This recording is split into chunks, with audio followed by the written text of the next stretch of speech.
Welcome to Meanwhile at the Castle podcast. I'm Queen Emily. I'm Queen Deborah. And we are queens of our castles, keeping the domestic arts alive. Today is July 19th, and we're back. It's a miracle. We are alive. We're alive. Yes. So we have been, maybe 3.5 months since our last episode, but that's okay. Life has been insane and good and everything. But here we are. This podcast is about all fiber arts related things, mostly knitting with some crochet, sewing, other wonderful things thrown in. And so lots of usually random outbursts from me. Yes, and hysterical laughter from me, and just how it normally is. So let's see. Today we're going to do a life update, and then we will do finished objects, then works in progress. Then we'll have a Kindness is Like Sugar segment by Deborah, and then we will do some shop news at the end. So what's been up with you for 3.5 months? 3.5 months. I had to write this down. And a lot of these things also will overlap with Emily's life events. Yes. First of all, Shakespeare play happened. So my goodness, it seems so long ago, but it was amazing. It was so long ago, but it was really great. It was really good. A lot of upheaval and shifting things around last minute because of really bad weather, and this was an outdoor event, and that's just how it goes. So we made it through that, and it was wonderful. And that was my daughter's second and last year doing it. Your daughter's first. Like, you're done with Shakespeare I'm now. done. All your girls have gone through. They've they're all done it. So I am done sewing Shakespeare costumes. That's so sad for Shakespeare. I mostly did hats and bonnets this year. Amazing. I did dresses too, but mostly that was my thing, and turbans, as you may recall. Very few people took you up on the turban challenge, really sadly. Only one, and it was pretty fabulous. It really was a colander. Okay, let's see. Then we had my daughters did their ballet performances. It was Sleeping Beauty that they performed in, and that was also beautiful. And it was also most likely Ella's last year doing ballet. She's moving on to other things. She's focused more on piano. I'm still trying to convince her to dance even just a little bit here and there. We'll see. But we've moved to a new studio, and so we have been trying out different studios and just finding a great fit for us. And then we had Patriot Camp. That was wonderful. That was really neat that I volunteered at, and Nadia was also like a youth leader volunteer, and she taught different patriotic songs to kids ages 5 through 11, and then they had a little concert at the end for their families, which was fun. And then we had our parents' 50th wedding anniversary. Wow. I mean, good job, Mom and Dad. I know. It was special. For not killing each other. Or any of us. That's the challenge. And we, all of our siblings, hosted essentially a wedding reception for them in their backyard, and it was beautiful. It was so beautiful and romantic and lovely, and we had family pictures taken. We had a family dinner that week, and it was just a really lovely time to celebrate our parents. And then, 2 of the best moments, though, we have to talk about. Okay. 2 of the best moments are when you told Mom and Dad that they had to stay in the receiving line for at least 1 hour. Okay, we have to tell the story, though. Okay. In Utah, when you have a wedding, there are a lot of people involved. There's a lot of tradition. A lot of traditions, very family-oriented. Large families, community. And when that happens, there's not really a way to greet guests other than a receiving line, because there's just a lot of people. It's a very formal kind of thing. So for usually a certain amount of time, there will be a receiving line, and guests will come through and greet the bride and groom and like their parents. And so all of us as siblings that have been married have wanted to not do that. Except for me, because I was the first one, and I just didn't even know there was any other way. So, like, it never even occurred to me that you could not do that. And I wanted... You guys were learning from my mistakes. Really wanted to not do that, and I lost that battle. And, anyways, my youngest sister, she won the battle. But in the end... It was a battle, so... Well, and in the end, people lined up to see them anyway. So wherever she went, ended up being... There was a line snake behind her because people wanted to see her and there was too many people to greet just walking around. And so it was really funny. So then, when it was time, we had set up a receiving line for our parents because we know how much my dad loves it. And he loves... And people would want to come and talk to them and everything, yeah. Well, not just that. I just know that that's something that he's like, yes, this is what we do. Yes. So we planned for that. And we knew that people would want to greet them. So it kind of worked that they would come in one gate in our parents' backyard and they would see them. We had this beautiful backdrop and chairs for them and water for them. And anyways, and they would greet the guests, and then the guests would go through, get their food, and go over to a mingling area with tables and canopies and stuff. And so we were showing our dad all the decorations, and then we said, now let me show you where you're going to greet your guests. And he said, what? I'm going to be over here mingling with everybody. And no, Dad. You have to stay here for 1 hour. And he said, but I want to be with everybody over there. And I said, I know. Isn't that funny how that works? But you have to be here to greet the guests that want to see you. That's so funny. And they did. They were so good. They stayed there for an hour. And then at the end of the hour we went over there and said, it's been an hour. It's been an hour. You've been released. You've been released.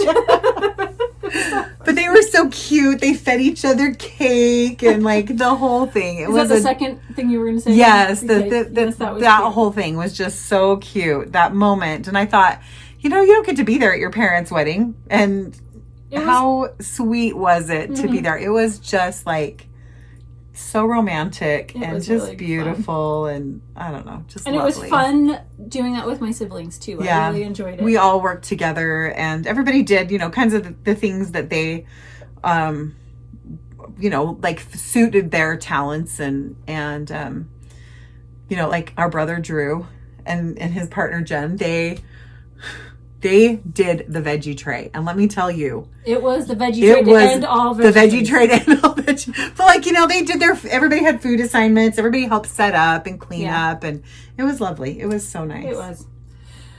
So then our parents went on a little trip and came back. And then our mom had surgery. Mm-hmm. And so all of the siblings, we've been rotating who's over there, kind of taking turns with caring for our mom, who also watches over our dad and takes care of their puppy and cleaning things and cooking meals and stuff like that. But our mother's doing really great now, so they don't really need that from us now. We just go check in on them. I went over there last night to check in. And they're doing good. And so, doing great. And then after that, here's the last one. This is long, I'm on 8 minutes in.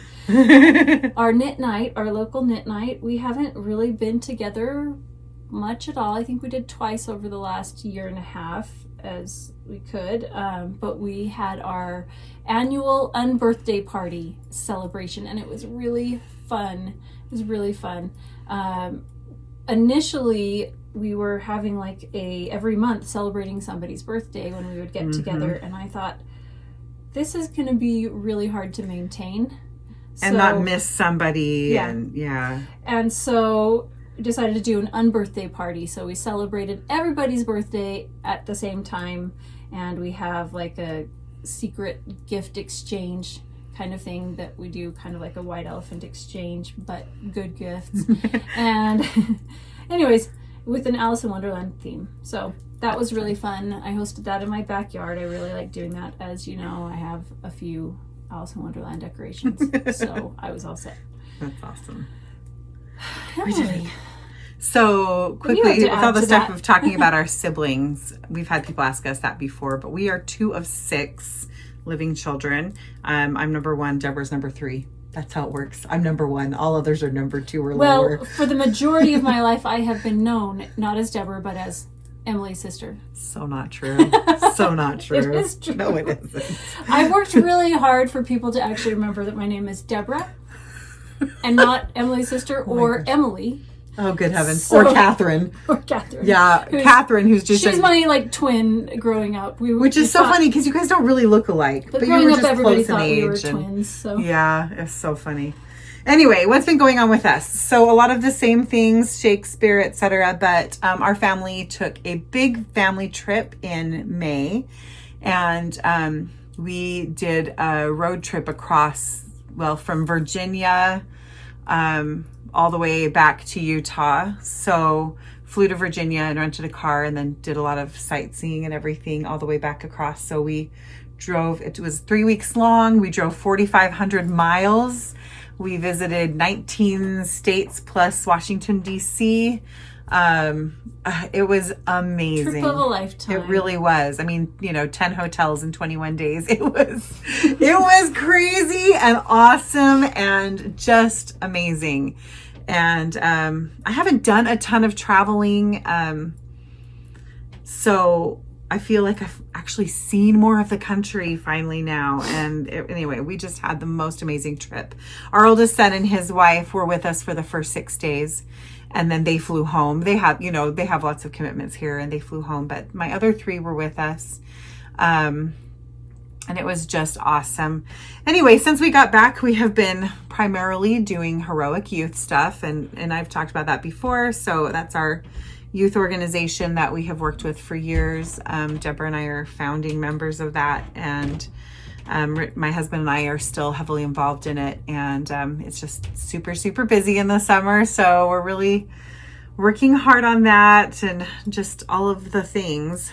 I'm like, what else is really going on? That's kind of my life. I do that. There's just a lot of it's a lot. What you do every year with Heroic Youth, but also for our Commonwealth and also for our church and then for family. Yeah. And so it's not just like been a work. There's it's a been big a lot of work. thing that you say. No, it's just lots and lots of work that's been going on. So summers are so insanely busy for us. It's my hardest working time of the whole year. And so anyway, and it's been ridiculously hot in Utah and lots of places. And, we're not alone. Yeah. We know a lot of people have just... That and droughts all and the droughts and just... bad. So it's been a challenge. We're actually...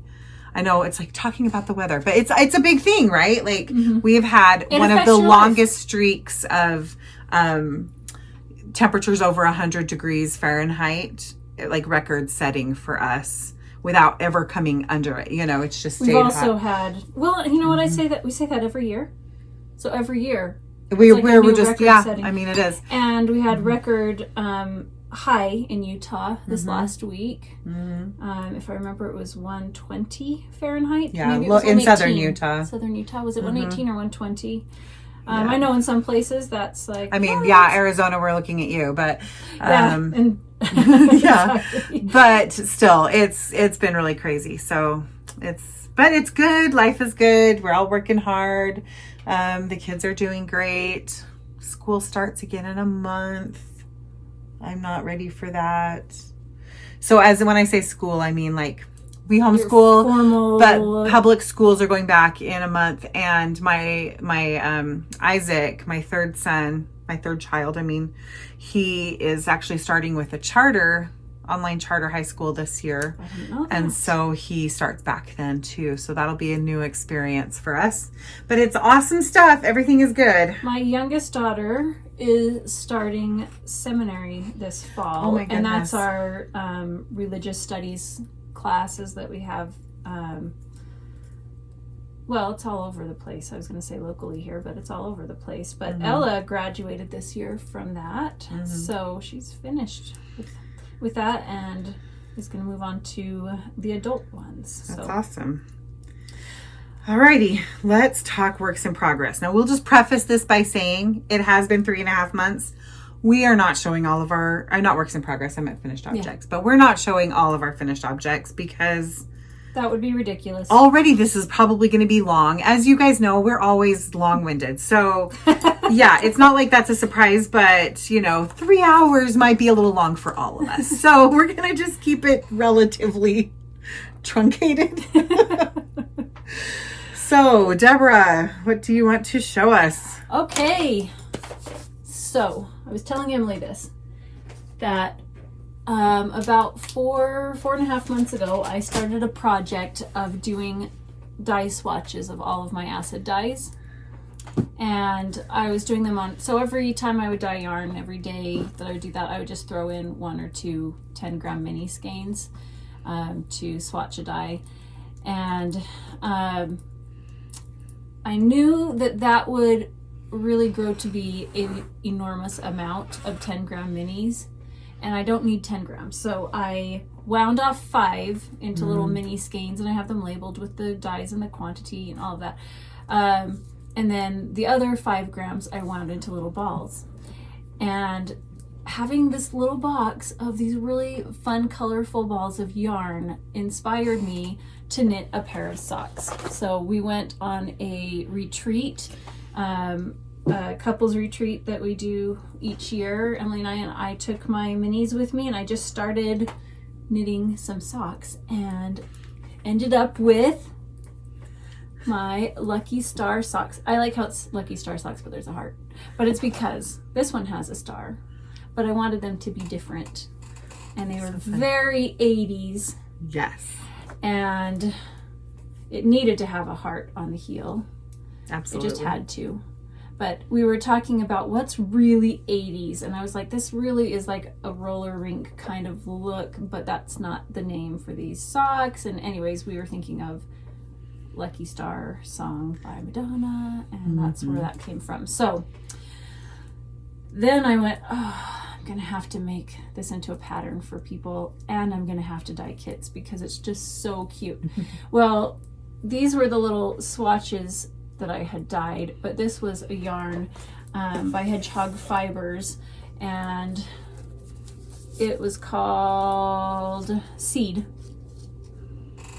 but it didn't completely fit the color theme quite as well. It was more golden, so I dyed up Jawbreaker and made kits with that, and a second pair of socks for that one. So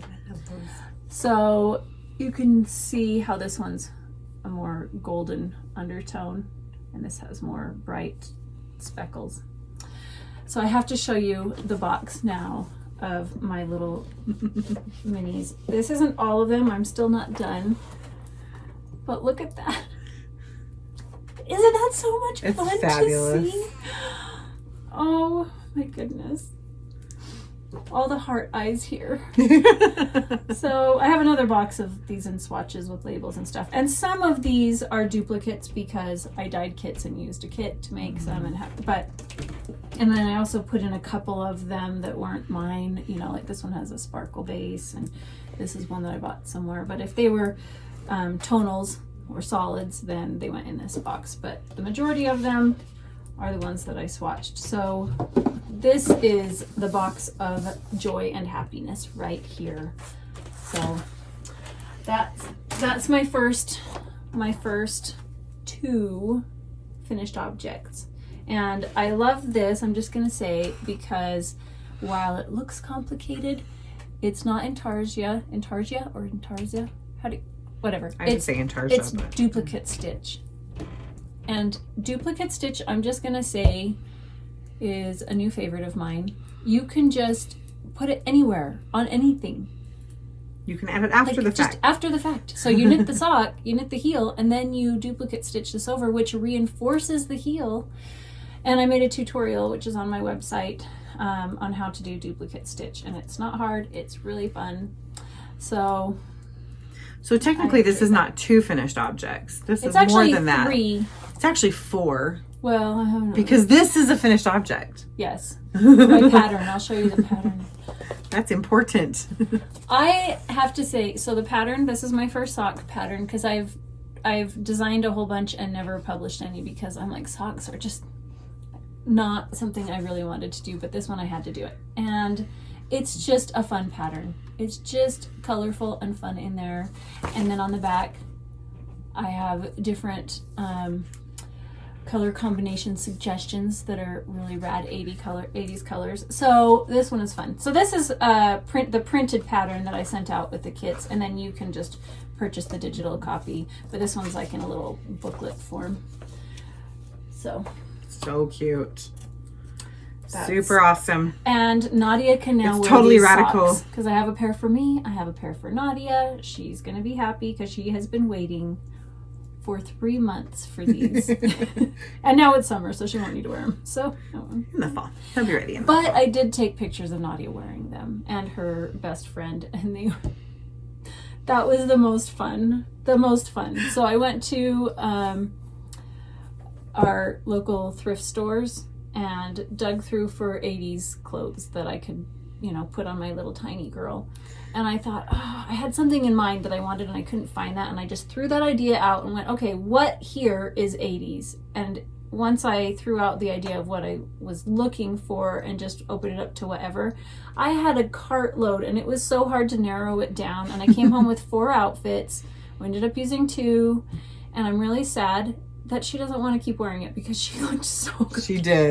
She did. And with her big hair. Oh my word. And she was feeling so self-conscious, like, Mom, this is so big and out there. But once it was all together, I was like, wow, you look like I dreamed I looked like when I was in the 80s.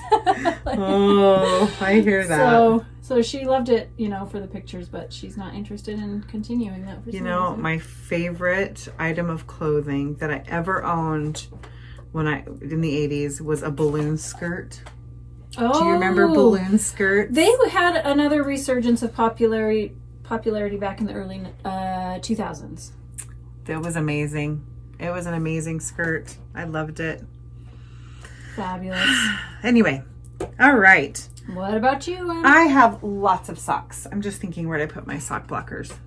They're what? In front of you? Yes, they are. That's why I couldn't see them.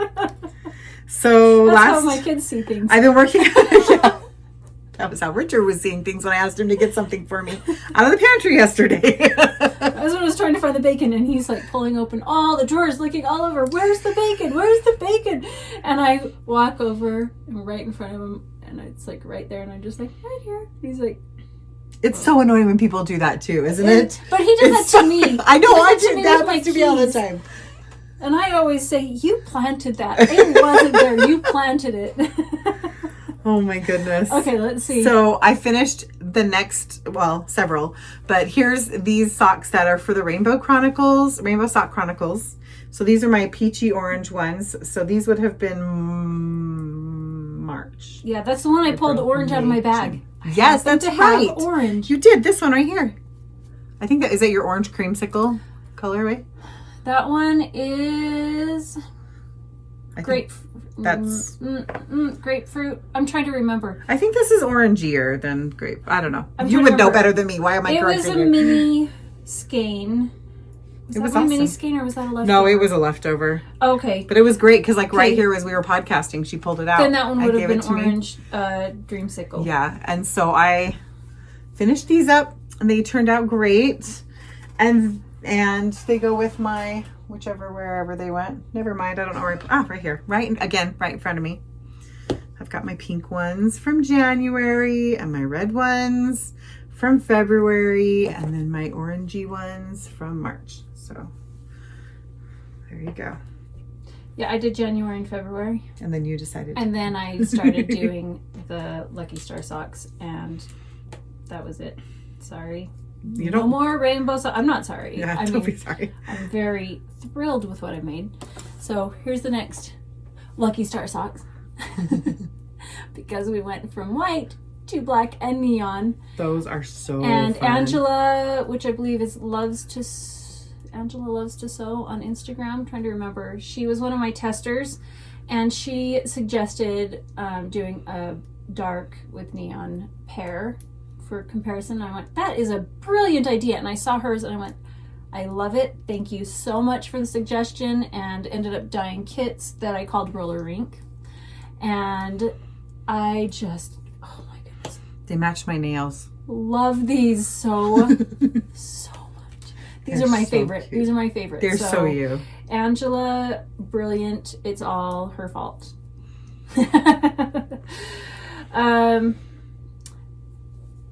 I was swatching, trying to do a black with less dye because I didn't want it to bleed. So I was trying to find a good balance because I will dye black, and I'm always worried when customers get it that it's going to bleed. And so I was trying to see like how little I could get away with, and this was just not quite enough. So I ended up with some stripes of way too light. Now it's not that big of a deal right here, but you can't really see a problem because I took a black Sharpie and I went over the couple of stitches. I'm like, I wonder if this is gonna work, and it did. So after when I did the kits, I used more dye. I'm just always trying to get the balance right of not using too much, because there are certain colors that they love to bleed. They don't love to bind completely to the fiber. And so anyways, my black was just like clear. The water was clear as could be, no problem. So that was a relief. So I now have this left over, but I think I'm done with knitting Lucky Star socks for a little while, so I'll have to make some other socks instead. That's fun though. 3 pairs wasn't enough for it. I mean, was enough for you? Three. I wanted to do a pastel one, but I just was like, I'm gonna move on. Yeah. All right, next pair of socks. So these, pretty. and these I knit these to be my April yellow socks. I later decided to replace them in my little wheel I am making, but they are so pretty. These are monkey socks. The pattern is monkey socks. The no purl? The no purl version, which just means you find the pattern monkey socks on knitty.com, and where there are purl stitches, you just knit them. That's all it means, because somebody was asking me that. So I have knit a bajillion pairs of monkey socks and I love them. And so I picked these up, and I knit these on our trip. So they were nice to have a pattern that's already in my mind. I didn't have to think about it, could just knit them. And it was really fun to work on. And this is out of Deborah's colorway. This is her lemon chiffon colorway. Isn't that pretty? It's reading a little greener in the camera than it is in person. The camera always has higher contrast. Yeah, it does. And so these little blips of green they're much softer in person. So anyway, it's just so pretty.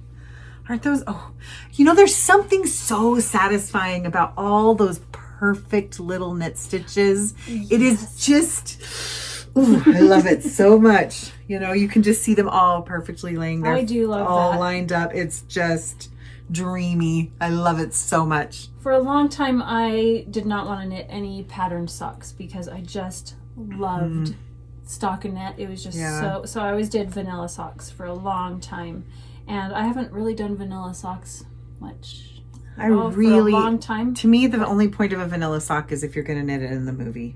There's generally that, but I also just sometimes I just love to see the beautiful yarn, and I love the smooth stitches. So, but I enjoy knitting the patterns. Yeah. That's what it's to me, it's not, you're absolutely right about all of that. I just really like patterned things. Yeah. It's just more fun to knit. But I never thought I would be a patterned sock knitter, and now I'm rarely a vanilla sock knitter unless it's in the movies. Yep.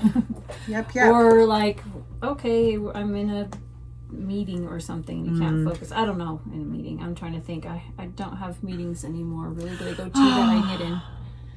I used to, but I don't have that type anymore. That's a wonderful statement. I mean, if you could just have stopped there with, I don't have any meetings anymore.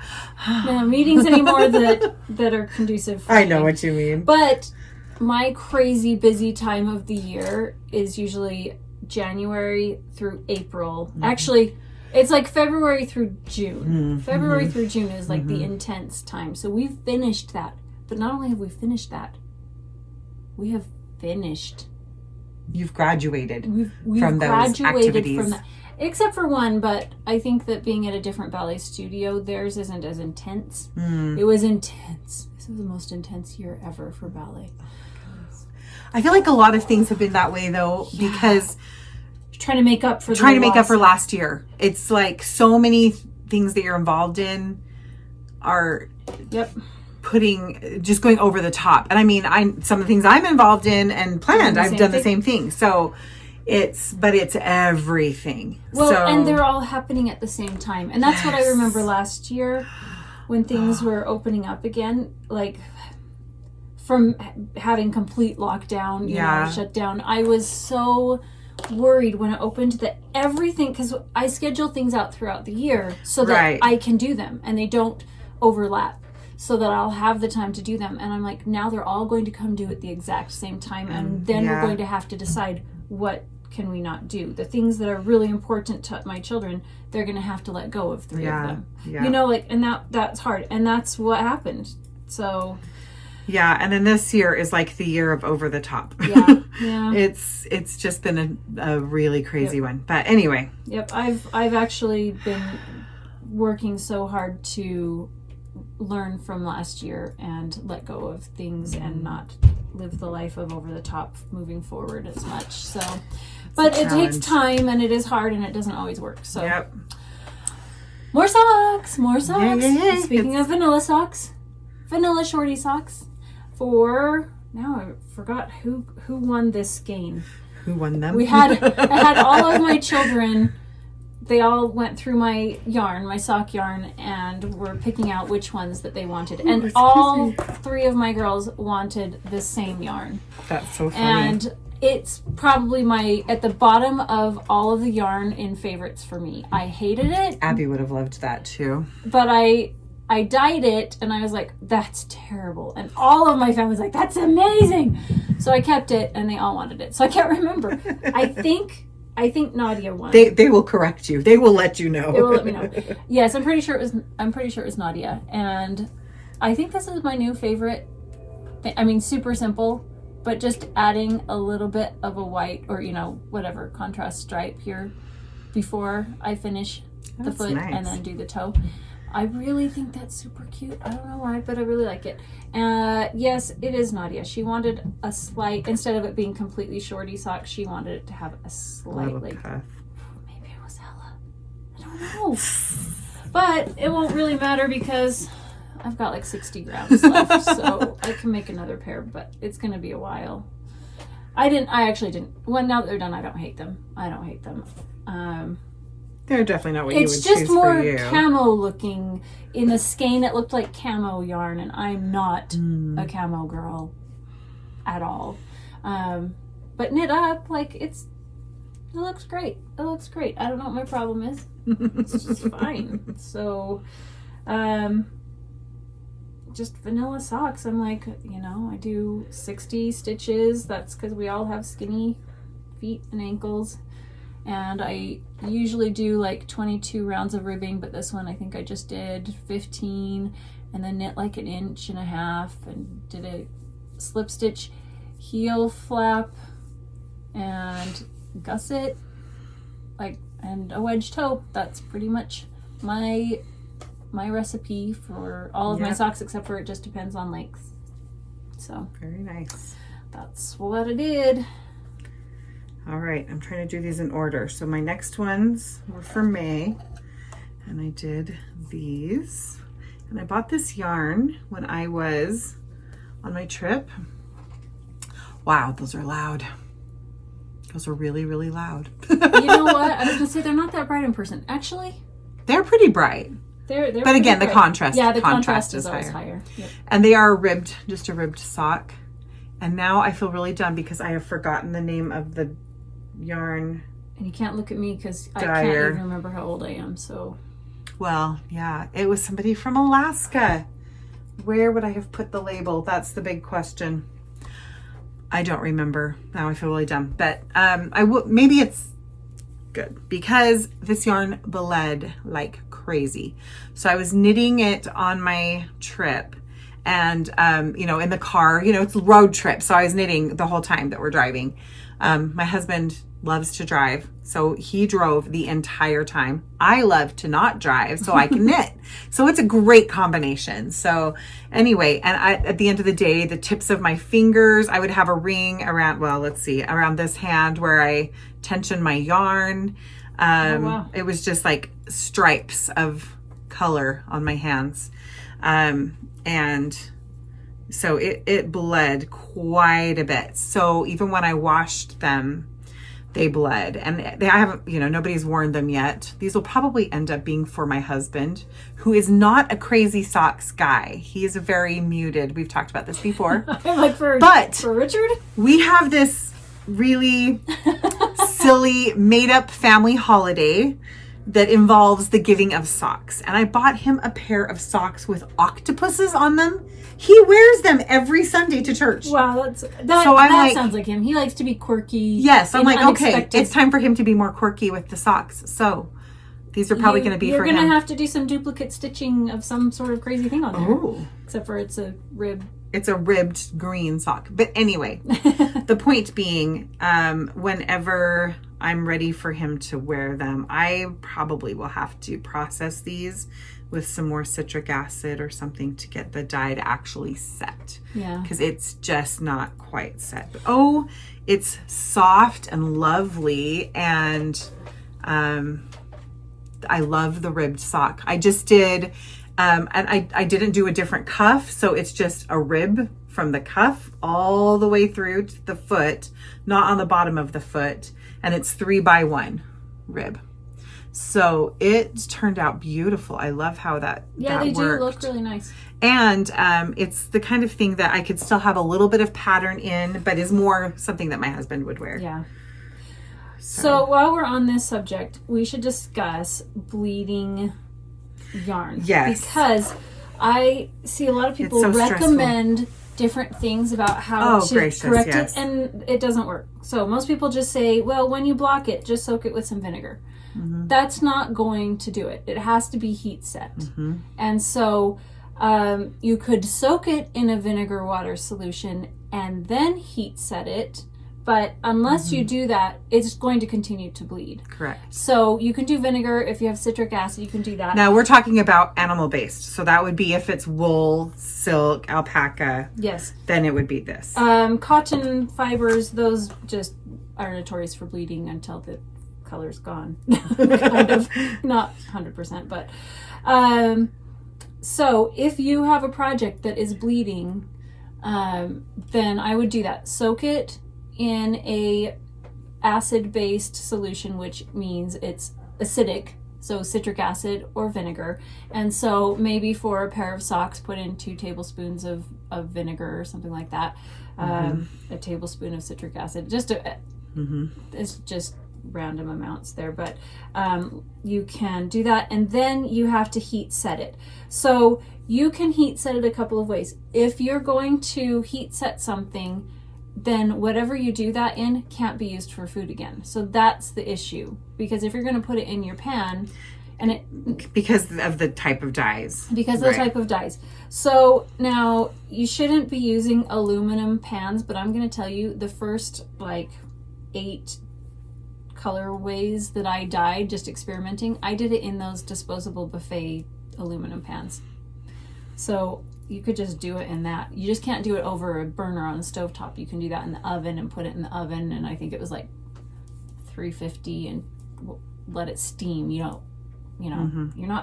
not over baking your yarn. You can do that. You can wrap it up in, squeeze the water out, wrap it up in plastic wrap, and do it on a plate that's like a dollar store plate that you are I can get rid of, and you let that cool. Put it in the microwave. Heat set it that way. You can steam it in a steam bath kind of thing, but you just can't use whatever you are setting it in, heat setting it in, for anything, food related again. So that's the thing to note. It needs to be heat set. I'll also just mention that depending on the acidity of your water, your yarn may bleed or it may not bleed. So that can affect it, but for a dyer to say I rinsed it until the water ran clear, sometimes it can run clear, but it hasn't been set enough for it to stay clear in the future. And sometimes the yarns bleed even when they are set after, like you wash it and it bleeds because there's certain colors that there's always a little left behind. You rinse it and then when you get it, like the customer, it doesn't bleed after that. So there's all sorts of things there. So I don't ever like blame a dyer. They're horrible. They failed me, because there's so many things to consider. Well, and the pH of their water is different than the pH of your water, etc. And like I said, every dye behaves a little differently. So just understanding, how to treat it. And then there are things called color catchers that you can put in your water if it's bleeding a lot and you don't want to set it or something. You can put that in there, but I haven't noticed that really helped much. Some people swear by them, but I don't really think that it helps a lot. So it's fun stuff. I think the biggest thing is that if you're knitting a project that you're using a really light color with and a really bold color with, it's best to test that really bold color for bleeding before you put it into your project. So get yourself a little sample. Wind off a little bit of it, soak it in some water, see what happens with it, just so you don't end up with a surprise, so you don't like knit some big gorgeous amazing sweater and it's white and red stripes and then your red bleeds, because that can happen. And it's red especially is notorious for that. So that's just part of the thing about hand dyed yarns. But you know what? There are commercially dyed yarns, yarns that will do that. So okay, next pair of socks for me. These are just plain vanilla socks. These were my movie socks because the movie theaters are open again here. Yay. So we went and saw A Quiet Place. Well, I watched A Quiet Place 1. I hadn't seen it. And then we went to the theater and watched A Quiet Place 2 the next day. So I knit one of the socks while watching those. And then we went and saw, for Marvel, Black Widow. I will just say, not a fan. But it's just not your style. I just don't love violence. So that's just not my style. So yeah, exactly. This is my brain just went blank, cinnamon stick colorway. And I dyed it because I wanted this yarn. I was like, I want to knit a pair of socks with it. So I dyed it. It's super vibrant. It's this really bright, vibrant red and a highly saturated pink. And it kind of stripes, and just little swirling down the leg. And I was going to do an afterthought heel so that the swirls all stayed consistent. But they just don't fit me as well, and I just decided I'm not going to. I'm going to do my favorite slip stitch heel, and it really didn't mess with the striping really, so it was just fine. But the crazy thing is I'm using a bold color, so I'm just going to be crazy all around. And I got the idea from my friend Robin. She's, I think, Anna Robbins on Instagram, and she showed me a pair of socks where she did all of them different, and I just happened to have a box of random colors, just little bits, so so I just went through and pulled out whatever looked fun, and it's essentially a rainbow. I have red and pink and green, blue, yellow, purple, and then another purple. So fun. That's and orange. So fun. I didn't how I missed orange, but anyways, so I've got rainbow socks right here. Super fun. I got another pair of socks. These are a vanilla sock, but I just put a little contrast in them. Here, you know what? These are vanilla socks. They are vanilla socks. And vanilla socks means I did not knit these well, actually, maybe I did. I knit these when I was watching Quiet Place 2 as well. Oh. Yeah, you're right. I took each of my kids on a movie, each of my 3 unmarried children on a movie date over the last, 6 weeks or so. So Isaac and I went and saw Quiet Place 2. And then Abby and I saw Cruella. I think I might have knit on these in Cruella as well. And a vanilla sock means that it is all stockinette. All stockinette. Yeah. There's not a lace or textured pattern in it. And I just because I wanted I was using leftovers. This is my Austin colorway, and I was using leftovers, and I didn't know if I had quite enough for the length of socks I wanted to knit.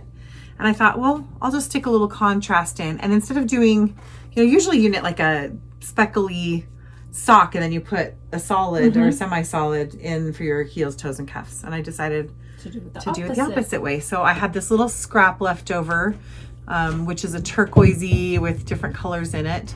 And this is a Bed of Roses yarn, and I do not remember the name of the colorway. I put it in my Fading Point shawl that I knit last summer, and I just had a little bit left, and it worked great. I love how it turned out because it's very almost faded in because the turquoise is very similar. It's not exactly the same. It's a little greener, but it's very similar. So it was fun to just kind of put that in. So I just put the little stripes, and as you can tell, I'm just realizing I have not blocked these. They're not blocked, so they're just, it's okay. I really only But block my these are socks. June colors. So here's where we are so far. Okay, let's see it. So we have January, February, March, April, May, and June. There's my rainbow so far. I've got to get to work on July. I have yarn for it and everything. Show that one. Okay. Finish off our socks. I'll finish off the socks. Okay, so after all of that, I decided these are all fairly bright, and I wanted something brighter right here. Plus, Deborah was at my house, and she had a basket of yarn. She was knitting on something, and Ari went over to her, and she pulled out a ball of yarn, and she said, "Look at this, Mom." And I was like, "Oh, love that." And Deborah said, "I'm sick of it. I've knit already with it a lot because I had 3 skeins of it for different projects." This is a Hedgehog Fibers. It's Fool's Gold. Fool's Gold is the colorway. And I was like, oh, I love it. So Deborah graciously allowed me to steal it. And so I knit these, and I love them. This was so fun. I just finished these on Saturday, 2 days ago. So these are my Aria socks pattern. And it's a very busy lace pattern and a very busy yarn. So you would think they wouldn't work together, but for some reason they totally work for me. Again, showing up much higher contrast, so you're getting more stripy look than I necessarily get. But there's that lace pattern, and again, kind of hard to see. So in my sock pattern, it has 1 repeat in the leg. And so I just continued on in the lace. I wanted it to be a longer leg. So I've knit, more repeats of that lace pattern in the sock. But I just love how it turned out. It is really pretty. Really pretty. And I like it with the other colors. So now, here's my rainbow. This is the new. And I just think that yellow just pulls the rest. It makes these look more fun. Not like you're going to wear them together. This is all about a dumb little picture that I want to take at the end. Plus I just like knitting socks, so it's no big deal. Can't go wrong. But it's funny because I didn't knit as many pairs of socks last year, and this has definitely inspired me to make more socks this year. Just because I can sometimes get bored. I've knit a lot of socks over the years. I still love these so much. They're so pretty. They're just lovely. Anyway, so much fun. It's funny, when I was knitting with that yarn, I bought it to make a shawl. And then I was noticing that one of the skeins didn't match as well, and I didn't like it as much. And I went, I'm going to have to use it for something else. And then Ella picked the skein that I didn't like as much for her socks. And she didn't pick the one that I thought was, like that one. I thought that was more beautiful. And then I did another project with another one, and then I was tired of that. I wanted it for a shawl, didn't do the shawl, the skeins didn't match together. Ella picked the one that wasn't as cute. So then I was just like, okay, never mind, I'm done with this. So I was just gonna crochet some bits here and there into my blanket, and now it got better use here for love sure. I love it so much. Much better use. So much. It is gorgeous. So, how many socks did you have there? Well, this is what, 7 pair? 1, 2, 3, 4. Yeah, 7. I had 5. That's a lot of socks for us. Look at these. Yeah. There's our pile of socks for the last little while. I also knit a pair of Lucky a little Star while. socks. Yeah, you did. And I gave them as a gift to our friend Margaret for her birthday. So it has been actually a long while, so that's why we have a lot of socks. Yes. All right. In the tradition of finishing my children's projects, Continuing it on. I finished a really basic hat. Nadia, she is all go when it comes to starting a project, and about 1/50th of the way through, she gets burned out. And then it sat with my needles and my project bag for over a year. And she was working on cleaning out her room, and I saw it there, and I went, Nadia, there's my bag. And so it's this gorgeous yarn that we purchased from Christy of Yarn Cafe Creations at Stitches Salt Lake in 2019, and it is called Cocoa. And it's just such a beautiful colorway. And Nadia said, I just want a really plain hat. And she wanted me to kind of figure out, she told me what she wanted. I want this kind of ribbing, and I want it to fit like this, and I want it to be, so anyways, it's just really, really, really simple and basic. So we used fingering weight. It took 44 grams of yarn. I cast on 136 stitches on a 2.75 millimeter US size 2 needle. It was a 16-inch circular. I did 2x2 ribbing for 2.5 inches. And we didn't switch to a bigger needle because we wanted the gauge to stay the same. Like, it just worked. So, and we just knit. Nadia knit to here. And then we knit to here. And then we knit I knit 6.5 inches from the cast on edge. And then just did some really basic hat decreases. So we made this hat together. And now I have my project bag back and my needles, and Nadia will get this hat for Christmas. So this is how Richard and I make food together. I remember Dad doing this too. It's like he said, it's Dad's famous homemade ice cream. Okay. My mom makes the ice cream. My dad freezes the ice cream. But it's his ice cream. But it's Dad's famous homemade ice cream. That's Marcia, I need you to make the ice cream base. So I can make my ice cream. So all of the complicated part about putting flavor and ingredients. That's not the complicated part. The freezing is the complicated part. No, it isn't. Put ice, salt, spin. Oh, I want to make homemade ice cream now. I have a mini ice cream, like personal ice cream freezer thing, so that I can make just a single serving of dairy-free ice cream. And then in the end, I realized it costs me more to do it that way. Just go buy some. But homemade ice cream. Yeah, dairy-free would not be fun. Dairy-free. For Father's Day, we made root beer ice cream. Oh. So my husband does not drink carbonation. He decided 2 years ago he was not going to have it ever again. And he doesn't have any of it. And the rest of us still like it. But my daughter-in-law, Tannen, loves root beer. Like, loves it. And for Father's Day... That used to be my favorite, too. Yeah. I like cream soda now.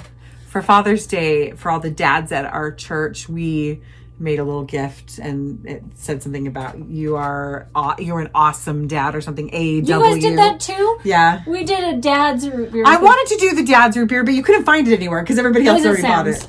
Anyway, so we did one with A&W root beer. But anyway, and so then Richard was saying, oh, root beer freeze sounds amazing. Ooh. But yeah, and I'm like, well, it's a whole, you can have, it's not like if you have it one time, you have to have it every day. Yeah. But he's just like, nope. And I'm like, okay, fine.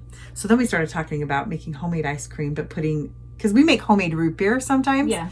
And by homemade root beer, I do not mean like brewed, with the yeast and the whole thing. I mean like you buy the root beer flavoring and you mix it up with sugar and water and you do the dry ice. Okay. So, so I have some of that root beer extract in my pantry. And so we just pulled it out. We made root beer flavored ice cream and he loved it. That's fun. So much. I thought it was kind of like, mostly tastes like vanilla, but he loved it. So that's good. It was nice and boring because it wasn't a really strong flavor. Oh, yeah, boring. Yeah. And so he loved it because his favorite ice cream flavor is vanilla. So, like he's a very... Have you heard of ice cream cake that is, no, ice cream bread, where it's ice cream mixed with self-rising flour, like a quick bread? Huh. I just saw that. I'm testing it out. I'm going to test it out. What a waste of ice cream. Yeah, that is really funny because I'm like, ooh, this is a really fun idea. And then I was thinking, I would probably just prefer to just eat that. I can't eat it, so I'm making it for my kids and should be like, why did you do that to ice cream? Can I have the ice cream? Just have the ice cream? That happens a lot with things. I think, oh, I really love this. And like, I would have been just happy with that candy bar instead of chopped up and put on the cake or, whatever. Yes. We celebrated Tannen's birthday yesterday. Her birthday's today. Happy birthday, Tannen. She's not going to see this. And so we celebrated yesterday and she requested... I told her, what do you want for your birthday dinner? And this is our first year of celebrating her birthday with her as part of our family, So I wanted to make it a big deal. And so we made homemade fettuccine Alfredo with homemade noodles and oh, you even garlic. made the noodles. Yes, homemade pasta, Alfredo from scratch. It was like really good. It was good. And you set the bar really high. I know. I'm like, it's not going to happen like this every year. And we made... breadsticks, and I made Abby and I together, like you guys on your hat, we made a triple chocolate cake. Deborah, you'd be so proud of me. Did you layer it? I layered it. I iced it. I put chocolate curls on the top. Ooh. It was good. It was yummy. So good job. We did a good job yesterday. Good job. So anyway, I don't know why I got on that topic. Oh, we were talking about ice cream. I was just thinking about how we had ice cream last night. Yeah, I've made cakes. I've done wedding cakes, birthday cakes, that's why I said you'd be cupcakes, all this stuff for years. And then for our unbirthday party, you know what I did? What? I drove all over trying to find bakeries so I could buy cute cupcakes so I didn't have to make any. In the end, I made some and they were just really boring. Oh. I mean, they were lemon cupcakes from a mix. Yeah. And then I made a raspberry cream cheese frosting. But the raspberries were from a puree from my own raspberries. I'm sure they were amazing. But they weren't like all beautiful and everything. But I was like, I could make these, or I could spend 4 hours searching to buy some and then come home and make them in the end. Gee, what should we choose? Where did I put my phone? Over here. I have to look at the name of this pattern because I just forgot it. This one, Lily. No, it's not even going to be anything like that. I think it's something else. Ashes. This is a pattern by Joji Locatelli. What a shocker. And it's called Ashes. And it is the dreamiest thing. Oh, it is. Look at that. It's a cloud. It's so light. It's so light and airy and lovely and luscious. This was special yarn, and I did have the label just here. Here it is. This is special yarn. So I have saved this for a couple of years. This is Sherry Iris, and it's on her Sparkly Stellina base, and it is in Lydia is the colorway. And she and I did a trade a couple of years ago, and I sent her some things and she sent me some things, and she sent me a beautiful bag that I've shown before. It's an embroidered linen bag and 2 skeins of yarn, both of which were the same base. And this one is Lydia, and then there was a lovely soft sagey green and blue that was called Elizabeth. So they're both Bennett sisters. Pride and Prejudice. So, and then I used my own mohair yarn, and this is my undyed, which I call writer's block. Anyway, this is a lovely and fabulously enjoyable pattern. I just highly recommend it.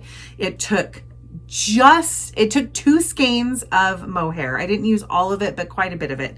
And 1 skein of fingering weight yarn. If I were to knit it again, I would add a skein of fingering weight yarn and knit this section longer. Because even though it's really long, and it's going to be lovely, this is going to be a gift for my mom. But it's not going to necessarily be see, if I wrap it twice, my lace is here, which is fine, but I'd prefer on me for it to be lower. I like a really long, like when I knit that fading point wrap, I liked the size of that, or the terrace wrap. I've really decided this is my size, or my shape. I'm not a big shawl wearer. Triangle or even asymmetrical. I don't wear those quite as much, but this long rectangle I really like. So if I were to knit this again for myself, I would add another skein and just knit that center section longer. But for Mom, she doesn't typically wrap it like She that. won't. She would wear it over her shoulders. She would wear it, or even just kind of hanging like a scarf, maybe tied right here. So looped in the that center. actually would work well for her. So it will be good for her. And I'm just going to tell you, the pattern calls for, I want to see how many times you repeat that stripe in the middle. Striped body. Until the striped body section measures 34 inches. For me, I would probably go to 50 inches just because it is a lot. I would like it a lot longer because that's only, you're talking, that's 16 more inches. So that's 8 inches longer on either side of you. Okay. So, yeah, because I would really like that hanging down low. Because I like to have a loose wrap. I'd like it, hanging here around my neck and have some down. So anyway, but it turned out lovely. It's a wonderful way that you construct it, and the mohair lace was super fun to knit. It's quite simple, this pattern. You're doing things that you wouldn't expect to do because you do a provisional cast on. No, you don't do a provisional cast on. You put stitches on hold while you knit another section and you graft things together. So there is that. But anyway, it was quite basic and it's just lovely. My favorite 2 shawls, it's my favorite combination where you have lace and you combine fingering weight yarn and lace weight mohair. That's my favorite combination. I have my Birds of a Feather shawl, and I have one other one that has, I know which one you're talking about, that kind of greenish. It has my minty blue color and a lime green color, and I'm trying to remember the name of it, but I made that a couple years ago. Those are my 2 favorites. That was one of your samples for Stitches West. Salt Lake. Yeah, Stitches Salt Lake. Oh, that one's probably my absolute favorite. I do wear my Birds of a Feather shawl that I knit, and that is in your with some of your yarn as well. But you know what I think is because it's light, but it's warm. It's fluffy like a cloud, but also kind of clings a little bit to itself. Kind of stays in place. And it just is so pretty. It's just so pretty. It is. So I think that's why that's my favorite combination. My favorite wrap I've ever made that I wear the most, and obviously not right now in this time, but is my terrace wrap. Yeah, that one. It's so basic. Meaning that it's one all over pattern and one yarn, but I wear it a lot. And that one, and it's very long, and that's a big part of it. So that's one that I knit in my Opera Dancer's Daughter colorway, and it's a free pattern from Pearl Soho terrace wrap. I think though a lot of the times the most wearable items are not always the most fun to make. It's true. And so we make the ones that are fun to make with the fun yarns and the fun patterns, but they're not as wearable. And so I try to balance that out. Yeah, you kind of have to do both. I'd wear black socks the most. do I really want to knit a whole bunch of black socks? No, instead I'll buy black socks and I'll knit the fun yarns. Yeah. So the great combination for me though was the fading point wrap with all those bright colors. I enjoyed knitting that so much.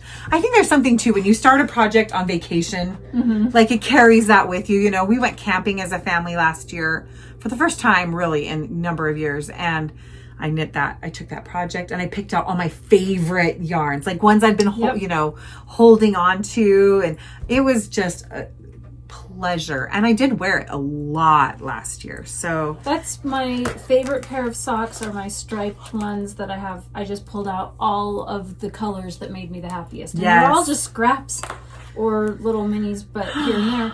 But it was just, I'm just going to pull out my favorites and make something with it. I just realized what? I have to cast on a sweater. You have to cast on. Deborah, it's July. No, it's July. Oh. You know what happens to me in July and August. She did. Well, I stress knit. In August you usually make a toy. That's true because you need to plan ahead because normally you get to that point and you're like, dang it, I don't have the stuff I need for it, and I really need to make this pig or I need to make this. And so I do that. Emily, right now is the time to prepare for the future because in August you're going to need it. But I need to cast on a sweater too. So, okay. I have a sweater. A cardigan. Ashley, my handmade life. Oh, that was so cute. My handmade day. Yeah. Ashley, what's your Instagram? I will look it up. My brain I will look it up. Hold on. It's my handmade day. I'm pretty sure. She made a tin can knit sweater. Is it the Harvest sweater? Yeah. Harvest cardigan. And I have seen that a lot of times before. But when I saw hers, first of all, my hand. Her stitches are just beautiful. So neat and tidy. So when we're talking about the beautiful stockinette stitch, that's what got me first of all. I was like, it's just, her work was beautiful. And then she held two yarns together, so she had a marled effect, and it looked so pretty. Yeah. And because I have noticed, like sweaters that I make that are kind of crazy or whatever, I put them on and I'm like, I just don't feel great in it, and they look frumpy or kind of floppy or not as nice. I'm like, I want to make ones that we were saying that I'm really going to wear and really going to like. So the style is lovely. I loved her beautiful stitches, so I'm going to have to work on that. And I'm going to have to hold two yarns together, I'm sure. It calls for a worsted weight. Yeah. So that makes it really good to hold two yarns together. So anyways, that's what I'm going to do. What do you think you're going to do? I don't know, but I was just thinking about that, how much I enjoyed pulling all those yarns out of my stash. And so I might do something crazy, like you remember when I did that scrappy cardigan? What was it, last year? Yep, and it was lovely. And I gave it to Aria, and she loves it. I mean, if it wasn't, 800,000 degrees here, she'd probably be wearing hot as Hades. It's the temperature of the surface of the sun. Okay, can I just say, I have to say something right now before I forget. I read the best book. Wait, is this the one you told me about? I'm trying to remember. I loved it. Well, I listened to it, and it's called Project Hail Mary by Andy Weir. He wrote The Martian. Okay. If you have a problem with language, there is some language. It's like there are 4 F-bombs in that book. So I will tell you that right now, because that is something that I don't like. Yeah. Other than that, I have not enjoyed a book as much as that book in years.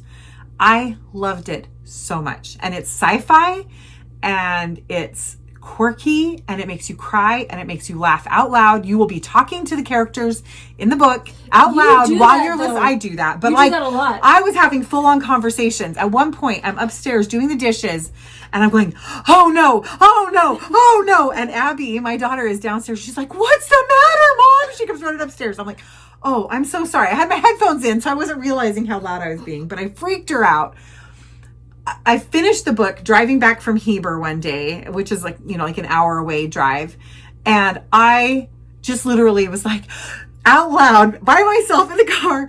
That was so good. Anyway, I loved it. I loved it, loved it, loved it. So if you even if you don't like sci-fi, but you just love great characters, and you want something so entertaining, grabs your attention from the very beginning, anyway, I can't recommend it enough. Growing up, we shared a room for a while. Yeah, we did. I would sleepwalk and talk apparently in my sleep, and Emily would have conversations with me. But besides that, Emily would have conversations with her books. I always do that. At 3 a.m, really loud. So I'd be asleep, completely asleep, and then I would hear, "What is wrong with you?"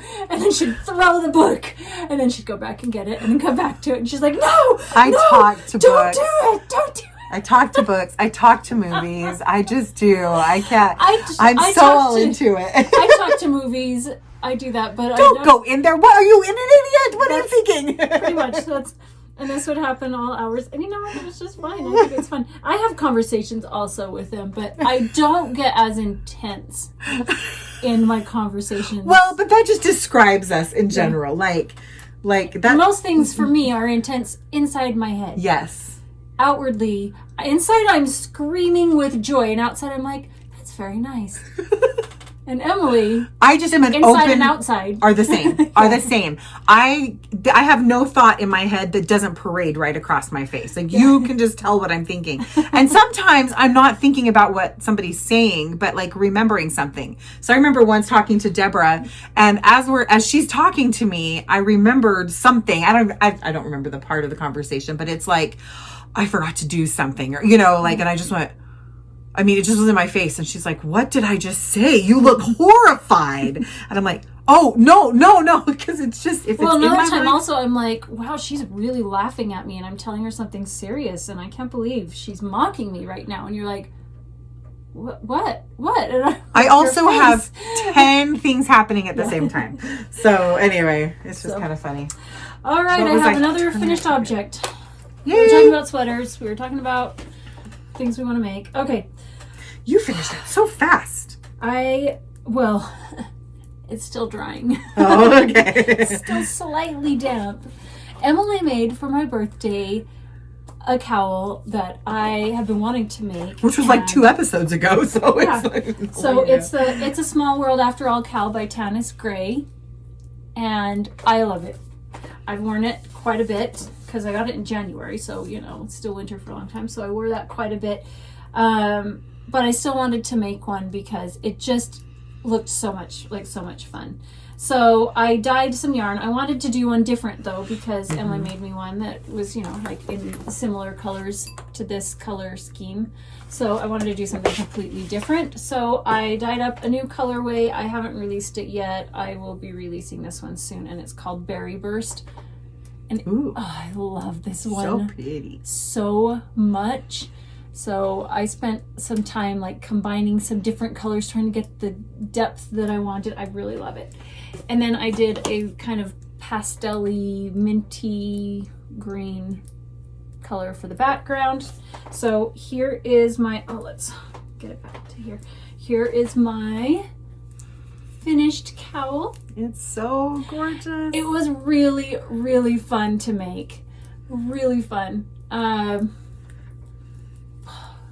Love it. So my gauge and Emily's gauge completely different. Now also the yarns we used I know are different. This one is thicker, but I think I will go down a size for future patterns with hers because I really overcompensate making sure it's not too tight because I'm really worried about it being too tight, and it ends up being a little bit too floppy. You mean carrying your floats? Carrying my floats. Well, so I've done that in the past where it was too loose carrying my floats. So this time I tried to be really cautious about that, of making sure it was just laying flat and not, too loose, too tight. But my gauge overall was too loose, so I need to go down a needle size for future ones, which I already have 3 more of her patterns, and I went and pre-ordered her second Harry Potter book and her Disney book. Me too. I was so excited about that one, so that one should be coming in the fall. I'm really excited about that. Anyways, so this one, it's just really fun. I was talking with my friend Kimberly Bowman, and we were talking about, is this hard to do? And I don't think it's hard to do. It just takes all of my focus because it's not like there's repeating things. Every row is different. Every stitch is going to be different, and you have to focus on the chart. But when I was showing her, like I had a video of me doing it and showing her how it relates to the pattern, the chart, she's like, oh, it's like cross stitching. You know, it's just a grid, and for each square, that's one stitch, and that's that color, and you just assign it whichever color. And I knit, you know, with one color in each hand and catch the floats as I go. And so it's not that it's really hard, it just takes all of my attention. So it wasn't something that I could just do mindlessly, but it was just so much fun to see the pattern emerge. And then the other thing is, if you make sure the beginning is correct, which I started this a second time because I didn't have it quite correct and it wasn't lining up. But if it's correct, then you don't have to count everything quite as much. You just look at the picture and make sure that things line up properly with the next row. So I just love her patterns, and she has so many fun themed patterns and just really, really fun. So this is my Tanis gray folder. Well, why isn't it gray? You should have a gray one, so it can be your Tanis gray folder. I'm sorry. So, that was so sorry. And I put it, like, the pattern in, you know, the page protectors. I'm not going to turn it because then you'll see the pattern. And then I have the full chart printed up and taped together and folded in here, and I pulled that out and laid it out. And as I finished a row, I used a highlighter and just highlighted that row. So I always just did the one above the highlighted row. But I have the next patterns in here. I can't show you that one. I can show you this one. So a dream is a wish your heart makes. Here's another one. I have some more that I have purchased that I haven't printed and put in here. I need to actually get a 1/2-inch binder, I think, for all of her patterns, because I know I'm going to be making a whole bunch of these. Now, speaking of that though, what we were saying earlier, I don't think that these are as wearable. Because it's a crazy pattern, bold colors, and when you put it on, you don't see that this has anything to do with It's a Small World because it's on like this. Yeah. But it's just so fun to make it to wear. And then when somebody's like, oh, is that handmade? Yes, let me show you. It's a small world. Like, ah! So, you know, it's just fun. So I'm going to make a whole bunch of these, and I'm really excited about that. And I really like the fun colors. So here's a little note. When I was making that for you, I never printed out the pattern. Oh. It worked out great. I was going to tell you my trick. Okay, let's hear it. I used my iPad. Oh, yes. Yeah. And I took a screenshot of the chart so that I could just kind of have it static. And there's this wonderful thing where you click on edit photos and there's a markup. And I could just draw a line across. So it was just like I was highlighting it, and it was on my iPad. And so that was actually really nice because I just had it right there, same exact thing. And so I just had my markups. I know a lot of people really love things just digital on their phones. I love everything printed. Yeah. I kind of go back and forth. I definitely have a printed pattern for this project that I'll show later. And I like to keep my printed patterns. So I like to, if I'm going to mark them up, depending on how complicated it is. Like I might mark up a couple of pages and I can reprint those. But most of the time I try to do it in a neat and orderly fashion so I can keep that pattern page and not have to keep reprinting, throwing them away. Yeah. I am one that I always say is I hate waste. Yeah. So it's just the chart, the full size chart, that page, you know, I'll reprint that if I make that one in the future. But fun stuff. But see, when you do it digitally, there's no waste. So right, because you can just do it again. Yep. Is that all of our finished objects that we brought? Yeah. Section 1 down. Whew. There is not as much on the needles for me, at least. Not for me. I have only 3 things to show. So how many do you have? I have I have one more finished object. This one is a big deal. I'm a big deal man. Oh, it is a big deal. it is a big deal. You have got I have to show this one. Okay. Absolutely. Because I've only been talking about it for since the beginning of time. Pretty much. It's been a year. Which it's really okay. It's totally just fine. Because a project should take as much time as it takes. Here we go. Are you ready? Ta-da! You finished it. La, la, la, la. Ba, ba, ba, ba, ba. Okay, here we go. Oh, it's done. I finished it. I actually finished it a while ago. So it's been like a month, right? I haven't posted anything on Instagram about it because I still haven't taken a picture of me wearing it because it's so hot. So this morning, I stood right under my air conditioning and put it on. I'm like, please fit, because, I've gained some weight since I started this a long time ago, and it still fits. Yay! So I'm gonna be just really, really brave, and I'm gonna put this on afterwards and have Emily take a picture of me. We're gonna do it. I have AC. It fits. We'll have to go outside. I finished it. This is the Spring in LA sweater by Wool and Water Knits. And it is a cardigan that is fingering weight held together with mohair for the body. It's seamed together. You knit the front, you knit the back, you knit the sleeves, you sew the sleeves on, you seam it all together. I think I did pretty darn good with my seaming. I did backstitch. I'm going to tell you, I debated for about a week. I didn't finish this for about a week because I debated, am I going to do mattress stitch? Am I going to do backstitch? Or am I going to sew it on my sewing machine? And I almost sewed it on my sewing machine and decided to do the backstitch. So, so I pinned everything together, right sides together, made sure my rows lined up, and just did a backstitch, how I would sew a backstitch by hand sewing. Anyways, it looks really lovely. It looks nice. The reason I didn't do mattress stitch is because some of the edges were just really loosey-goosey, and it just wouldn't have looked as neat and tidy. And that's actually why then I'm like, if I'm going to backstitch, I could just sew it with my sewing machine. But then I thought it may not have the same give as doing it by hand with the same yarn. So this has some give to it. So that's why I ended up doing it by hand. I am one that I'm like, if they say it has to be done a certain way, I'm going to be like, let's look and see if there's 10 other ways to do it. All right. I'll prove it that you don't have to. So I will put glue on things that they say don't put glue on. Okay. The other thing I did is I did ribbing for the neck instead of a just garter stitch rolled. Garter stitch? Was it garter stitch? No, it was just a rolled neckline. And same thing with the cuff. This was a rolled cuff, and I did ribbing instead. So this is all lace weight mohair color work, and you can see, well, it's hard right here, everything's higher contrast. You can see a shadow of the background color through here, but really when I put it on and everything, you don't really even notice that. So let me show you the inside of it, because there are long floats.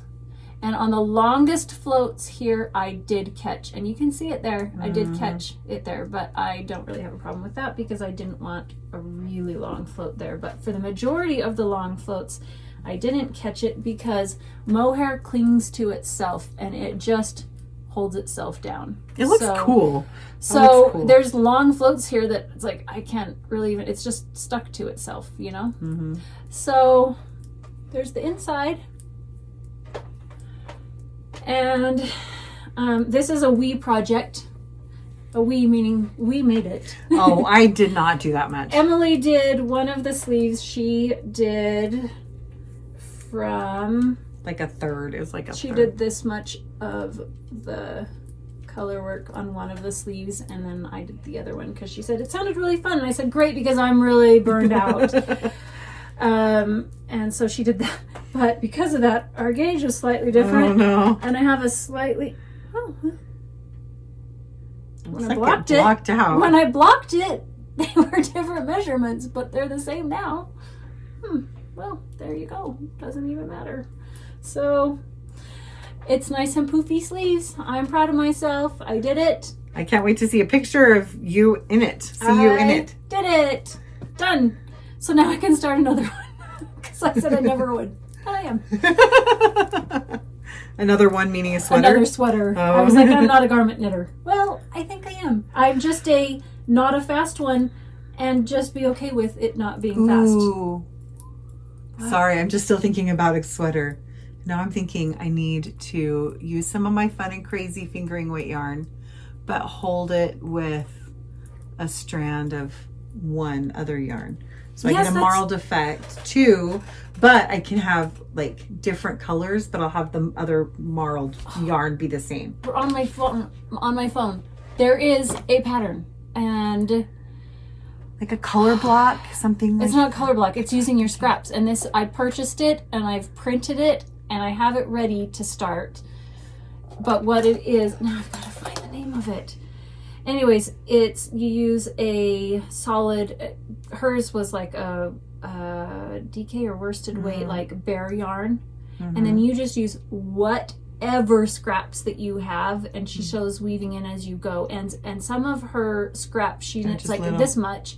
Sometimes she knit a round and a half, but she just like mixed them in, and it ended up looking really pretty because it was so blended that it didn't look crazy. And then it had a fold over. Now you don't like that. Yeah, I want a cardigan. I love when my neck is warm in the winter times. That's why I love cowls. I like it when things don't feel like they're trying to choke me to death. She's never been a fan of choking to death. So, now I gotta find that one. But yeah, you have to show it to me. That's the other one that I want to do. But the idea of it, you can use whatever scraps. I'm trying to think of what to show first. Works in progress. I'm going to show this one first. Okay. This is humongous. Okay, it's going to get humongouser as we go. Humongouser. So because one rainbow project is not enough, and I can't just do my socks, I have also been doing, Kelly of Lay Family Yarn has been dyeing rainbow minis themed for the month, and I am making a granny stripe blanket. So this is how big it is. Well, let's see. Wait, no, how big it is. This is how wide it is. There's me. Okay, so that's the width, but I'm going to fold it back up because it's easier to show it if it's folded in half. Right and to there. Okay. So here we have our pinks in January, reds in orange, peachy, reds in February, orange in March. Hold on, this is going to fall. Yellows in April, greens in May, these turquoise for June, these blues for July, and actually I'm starting on August early. Emily, it's not I'm going August. into the lavender colors. I am using her 20-gram mini packs as opposed to the 10-gram minis. And so it works out great for me to have 4 rows, so it's down and back twice. I will post just like I did last time. Your little Emily's infographic here. Thank you. Thank you.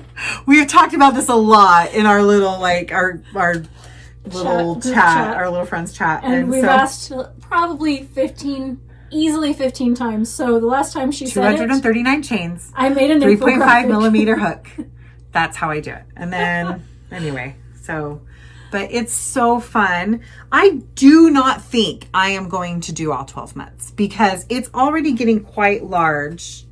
Well, and the thing is, the colors go through the color wheel. Exactly. And then you add in whatever you want. I don't know what So I know for sure I'm doing through September because I've already ordered the next ones. And so after the lavenders, it goes into like plummy, purpley wine. Oh, beautiful.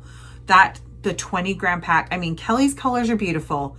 That 20-gram pack for that one was like, oh, stunning. I love it. So anyway, but it's turning out so fun.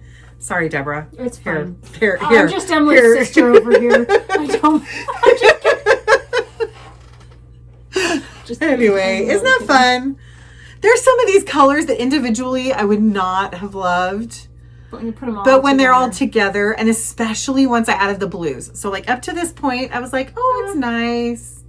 It's good. And I was really enjoying making it. But then as soon as I added the turquoise and the blue, I'm like, oh, yay! Now it's looking like a rainbow. Yep. So I'm excited to get the purples in there.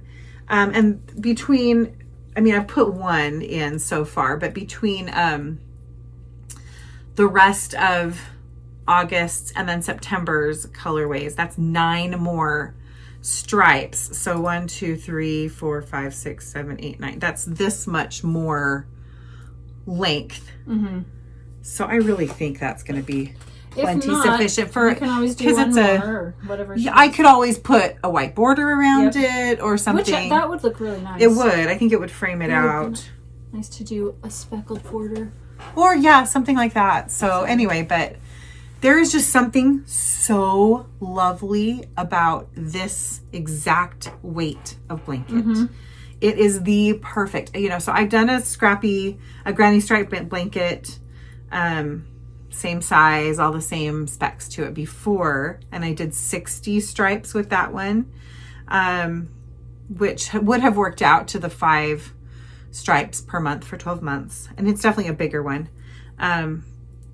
It's my favorite cuddle up and watch TV blanket. I use it all the time. It's not too heavy. It's not too light. It's just the perfect, squishy loveliness. I love it so much. I followed your exact plan. I made mine. Yes. Because Emily was sitting there with me and I said, tell me how you did yours. So mine is much smaller. Our knitting gauge is really close. For most things, not everything. Not color work. Yeah. But generally it is. Just stockinette stitch, our gauge is pretty close to the same. But mine is... Crochet is very different. Not nearly... Well, it's just not... It's not as wide. Yeah. It's not dramatic. But you can even look at it and see that it's denser. Lengthwise... the stitch in general is just not as big. So it actually works out just fine for me because it's just perfect to lay over my lap. You're a smaller person than I am, so it works out great. So cute. Here's mine. I haven't been as active in making this one as when I started, but this is where I was last time. And so I've done this much from here to here, and it's really random, which I'm fine with. It's purposefully random, so that's why I'm fine with it. I'm doing between 3 and 6 rows, just depending on how much yarn I have, or if I think that the color, I'm trying to use up as much of my yarn as I can. But I want it to end on the end of a row. So if I don't think I have enough to go across again, then I just end it there. But I'm trying to make sure that I mix in the pastels with the deeper colors and the vibrant, make sure that they're not all in the same place. Because I started here and I was realizing I had a whole bunch of the softer ones, oh, I got to get a brighter one. But then I did brights for a while, oh, I got to get back to the softer, so that it blends together. And I keep it, I showed this before, but I keep it in my cute I love that box. Case. Isn't that one that Mandy made? Mandy did for me with its Alice in Wonderland themed. And these are the colors that I still have to use. And then I have others I can pull from if I need to after that, but these are the ones that I had set aside for this blanket. So I'm just having fun with it, but I am wanting to focus more on it and finish it because it's a bigger project and it takes up more space, and I am happiest with fewer projects. So I have one too many projects. So I need to cut it down, especially because I want to do a sweater, a cardigan. The nice thing about a crocheted blanket is if you just, I did this with my last one, is that I got to a point where I just had ended a stripe and I was kind of just bored with it for a while. And I just folded it up and put it away for a little bit because it's no live stitch. It's easy to just, it looks all finished.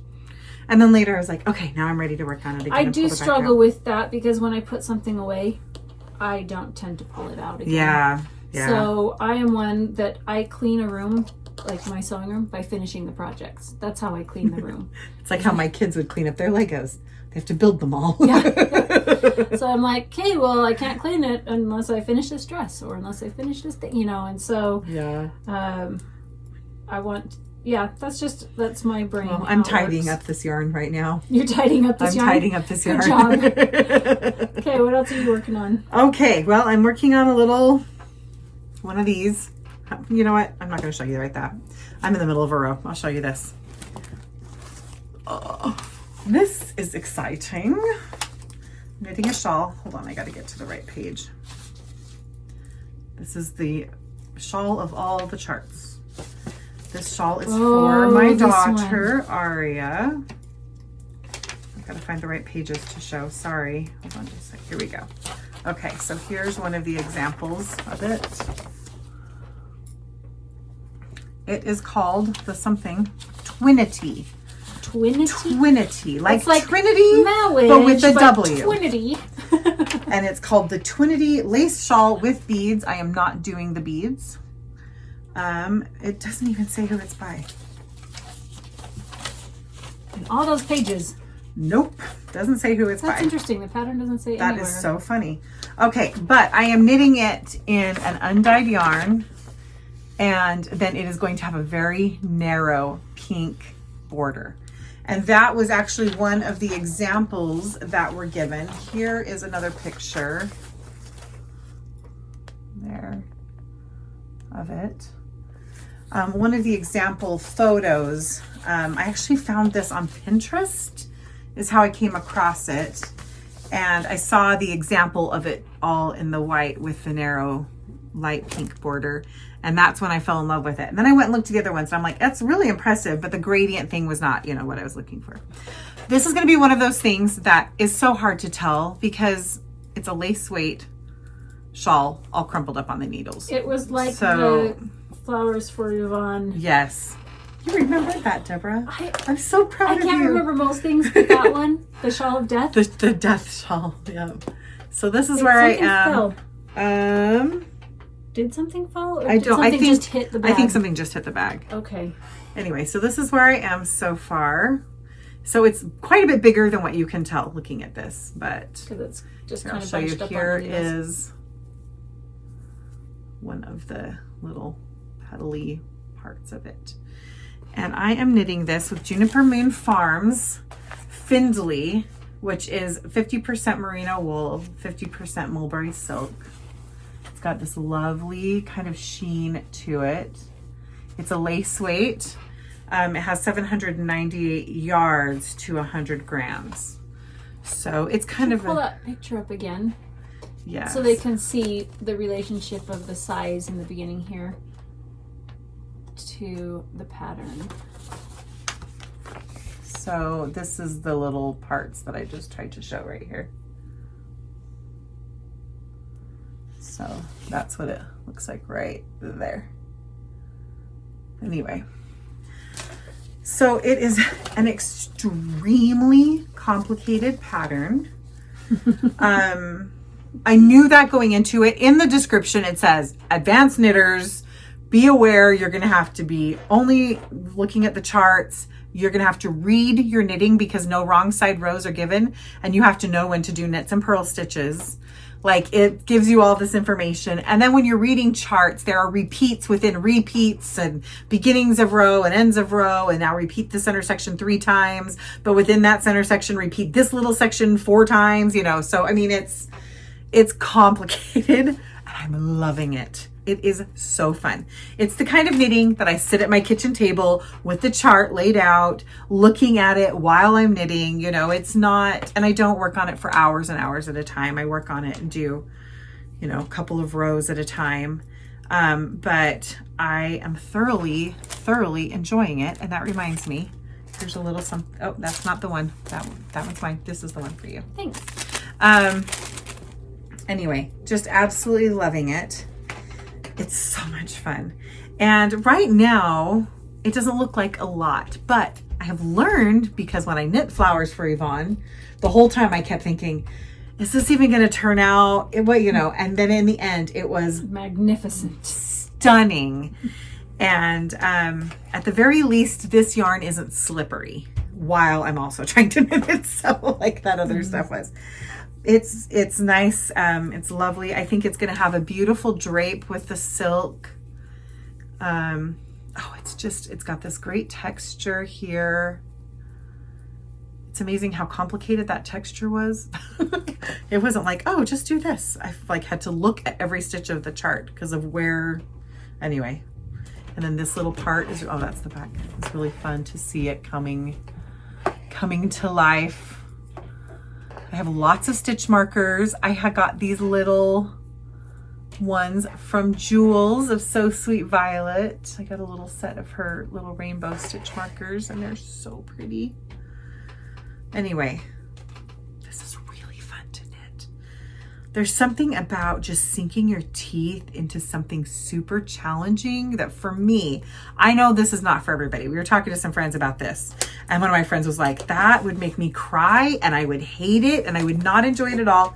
I totally get that, because sometimes you want your knitting to just be meditative and comforting and soothing, but there's just something about sinking your something like teeth. that does in the end soothe you, because your brain is like, I need it to be on fire and like I love it. It makes me so happy. But you were talking about that. I'm a sink your teeth into it kind of girl. So and I like to do that in bite-sized portions. Yeah. So yes. Like you'll have a steak and I'll have a kebab. Yes, that's this is a steak. And your sleeves were kebabs because you got to do like your color work, and then a lot of it was, and that was intense color work. So really intense, but you were able to have all the other parts that weren't. Yep. And so because I enjoy that. I like the challenge of something. I like figuring out things, but I always say, like Emily's a deep diver, and I'm one that like I have to come up for air more often. You've got the tank of oxygen, but I didn't bring it, so I have to come up more often. But or steak and breathing's overrated. I was in a choir, and the director was like, "Hold," and people were like, "We have to breathe." She's like, "You can breathe when you're dead." Actually. As my kids would say, well, actually. I just thought that was so That's funny. hilarious. Oh, okay. So, next project. I am just on a sock kick. Like, I was burned out of socks, and then we started the Rainbow Sock Chronicles. I'm like, oh, this is fun. But then I started doing all those mini swatches, and then I was on fire. Like, just socks. And so, I'm starting another pair of socks, and the yarn is in this bag by my friend Mandy that she gave me for my birthday. It's cute, and it's full of her yarns that she dyed for me for Christmas. So she dyed minis all based off of my favorite Disney movies. And so I pulled out, I was trying to decide if I was going to do it by movie or if I was going to do it by just colors that I liked together. And so I pulled out all the movie ones, and then I mixed them all up and made them all random, and then I started pulling out colors I liked together, and what was funny is it ended up being the movie theme song. So this one is like she thought about that. This one is all Up, the movie Up, except for I added in one because there was one from Tangled. There's one or there's two, I don't remember, but I added one from Tangled. So I have 7 colors. You're gonna have to hold some. I can do that. I have 7 colors here. There we go. Can you see them there? Oh, I like that order. There you go. Hurry, take a picture. That's the order that I put it in. Okay. And I'm just gonna do some stripy socks. So I started with, this one is the Rapunzel, the Tangled colorway, and this one is the Lost Princess.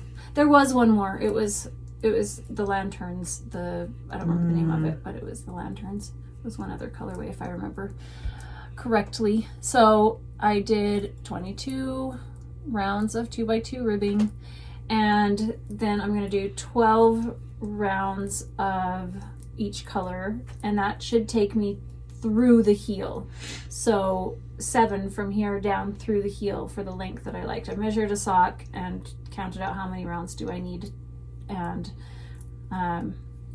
so I have 7 colors, and then I will just repeat that again. So the colors are the Ellie badge. This one is Adventure is Out There. This one is, it's like North America, but South.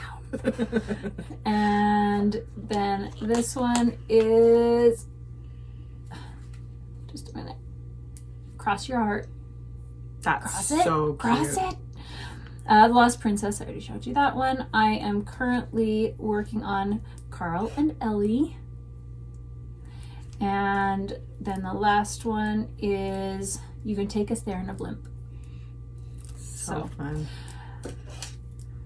So I've just got that started because I realized I didn't have any plain stockinette knitting for movies. And then I realized, well, I also was in the mood to use DPNs. Which I never do anymore, but I just wanted to do DPNs. And then I was like, oh, but the socks I ended up doing are scrappy, not scrappy, but like I can't just go knit these in a movie theater. So, because I have to look with DPNs and I have to make sure that I don't knit more than 12 rounds and start the next color.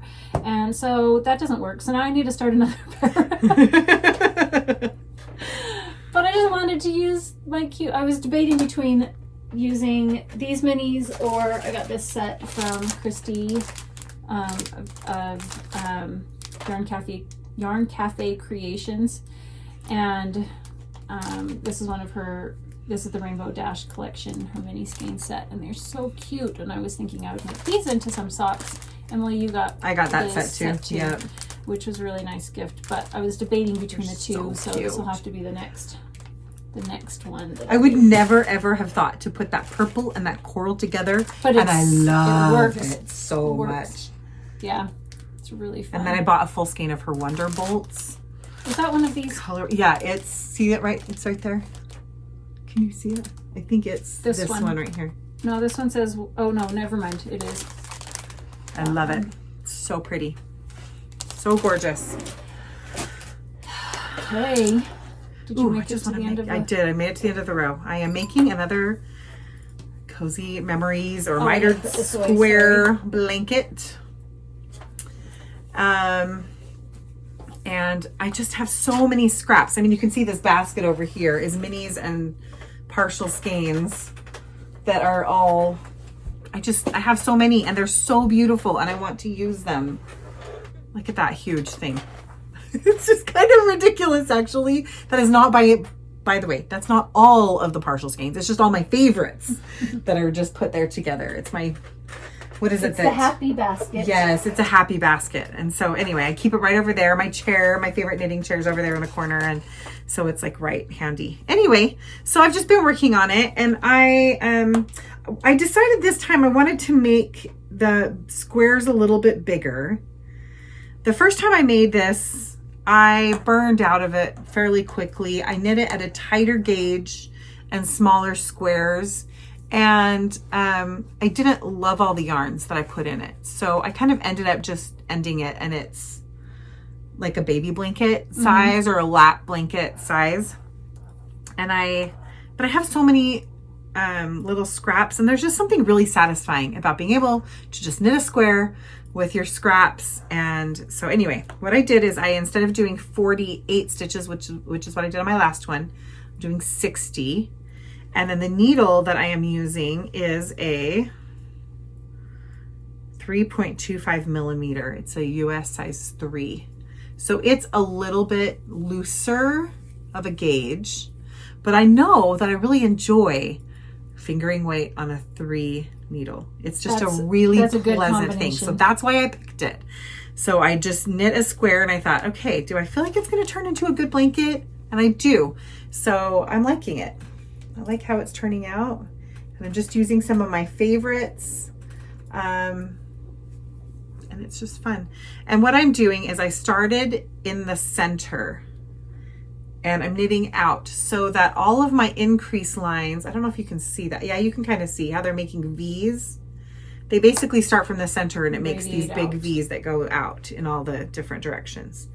So that means whenever I want to start a new row, I have to start it in the center. I start with a cast on and then pick up the stitches there to start this is the new row. You have to start it in the center of the row. I have to start it in the center of the row. Sorry. So I don't just start on the end and then do a square, so you have across. odd number Well, no, because these two make up the center. Oh, I see what you're saying. So this line is my center. Does that make sense? Okay, See, now so I got it. So you can get that V going out this direction, and you don't have to do it that way. I mean, you can just do your. That's how you have to do it. I just like that. For what you I got that from Danny of Little Bobbins years ago when she was first knitting a Cozy Memories blanket, and I just really liked how it looked with the radiating things. So anyway, that's what I'm doing. And I'm quite surprised at how fast it's grown because they're larger squares and a larger gauge. It's just been more enjoyable for me to knit it. And so I've done 25. I'm on my 26th square, and I think I started this. Was that 3 different colors? So this one, yeah. So this block, I used 3 different scraps to just use pieces up. I don't think I'll do a lot of that though. I don't enjoy that. So this one's the same. There's actually 3 different colors in that one. And this one is 3 different bases and all the same colorway. Oh. So it's kind of funny. So there's a sparkle, and then there's a 100% merino, and then a sock yarn, my classic sock yarn, but all of my in the garden colorway. And it's funny how that looks different on the different bases. So all 4 of these center blocks, these are my 4 center ones, are all multiple different colors. But the rest of them so far have all been one. I say one color, you know what I mean, one colorway. Yeah. So we'll see if I do any more of those. But if I do, I want to do them in all the way around, not just kind of randomly. Oh, okay. I see what you're saying. Does that make sense? Yeah. I'm glad you can figure out what I'm trying to say, because sometimes I can't find the words. I rarely know what I'm trying to say. So Emily usually can figure it out for me, what I'm thinking. Anyway, it's a fun one. It's just nice to I'll do a block now and then, but I don't really think a lot about it. I just have some in a bowl. I've got my little bits in this little bowl. Just my next few colors, not a lot, you know. So I'm not thinking that far ahead. Then when my bowl starts to get empty, I pull a few more out. That is really fun. Yep, I'm just wanting to use all my favorite things. The thing is, everything's my favorite thing. That's a problem. It is the problem. I need to have fewer favorite things. So no, just no pressure. Just no pressure. Just enjoy what you're doing. And Emily said something the other day that was really funny. That's so true. That, you know, we worry like, oh, we got to finish this. I want to hurry and finish this. I want to finish this. And she's like, why? So you can start the next one and worry about finishing that one?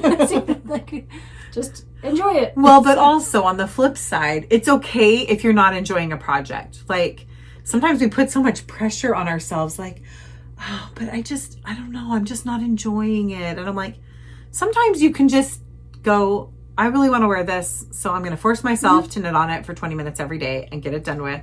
And then I'll enjoy wearing it and I'll enjoy having it, but I'm not, or giving it or whatever. And everything doesn't have to be a moment of bliss. Yeah. Sometimes you just have to do the thing. Like, yeah, and it's okay. Like, that doesn't mean that there's anything wrong with that project or just, it's okay to just set yourself a timer and, you know, plug away on it. Work on something and do it for the sake of doing it. Okay, I have one last project. I'm knitting my husband's socks, and it's patterned. I was actually thinking I'm done knitting him some socks because he only has 6 pair. I decided he needed 7. Not that he wears one every day of the week, but he likes them, but he doesn't wear them exclusively, so he doesn't need to have a million. But I really loved this yarn. This was another one of those skeins. It wasn't one that, like, oh, I don't like it. It was, I just had some random dye left or whatever, and I'm like, oh, use it up. So I swirled it around like, oh, throw a little bit of that on, then throw a little, and in the end I was like, stunning. It's really pretty. How can I replicate that? I have no idea how I made it. So this is for Jason. It is a color that's in his comfort level, but it's still beautiful, so I like knitting on it. And I knit him a pair of socks out of this. This is hard to tell. It's a really deep one with some teals and blues and stuff in there, and blacks and grays. And I'm using this for the cuffs and toes.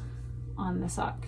And then I just did a broken rib. It's 2x2 ribbing, and then for 2 rounds, and then 2 rounds of just knitting, and then 2x2 ribbing and 2 rounds of knitting. Such a satisfying texture. Yeah, isn't it? It is, and it squishes all together. But then once he goes and wears it, you know, it's going to be all stretched out, and it won't be all waffly. You know, so it's actually going to be longer because this is all crinkled up kind of thing. But it's just fun to knit. I was debating on ending the texture right here and then just doing all knitting, but I thought I'm gonna get bored doing that, so I continued the texture. I just thought it might look nice and he may prefer wearing that. I don't know. I just decided it's enjoyable to knit like that.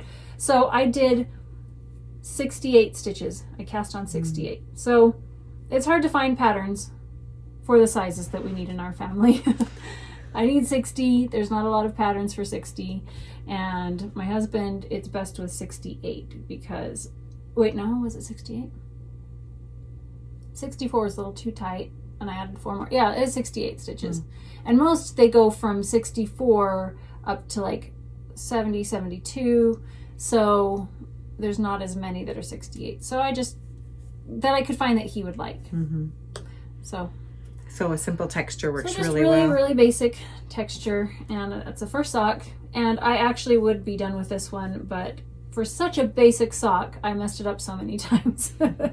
Really what it was is I dropped 2 stitches because I wasn't paying attention, and I knit like 2-3 inches, and I had 2 stitches dropped way back here, so I had to rip it back because it wasn't something that I could just carry up that much. And then I did the heel flap and the heel turn and the gusset and realized I did 14 slip stitches instead of 17 like I needed. And that's a dramatic difference for a man's heel. Like that's a 3/4 of an inch or something. I'm trying to think. 1, 2, 3, 4. Yeah, that's at least 3/4 of an inch. So I had to rip all that back again and then do that again. So darn, the sock would have been done.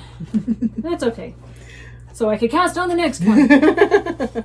There is such a fun thing about finishing, though. And this one got dirty because I was taking it with me out. I don't remember where I was. But this is my bag from Amy Taylor S Studios, Dandelion and Dogwood.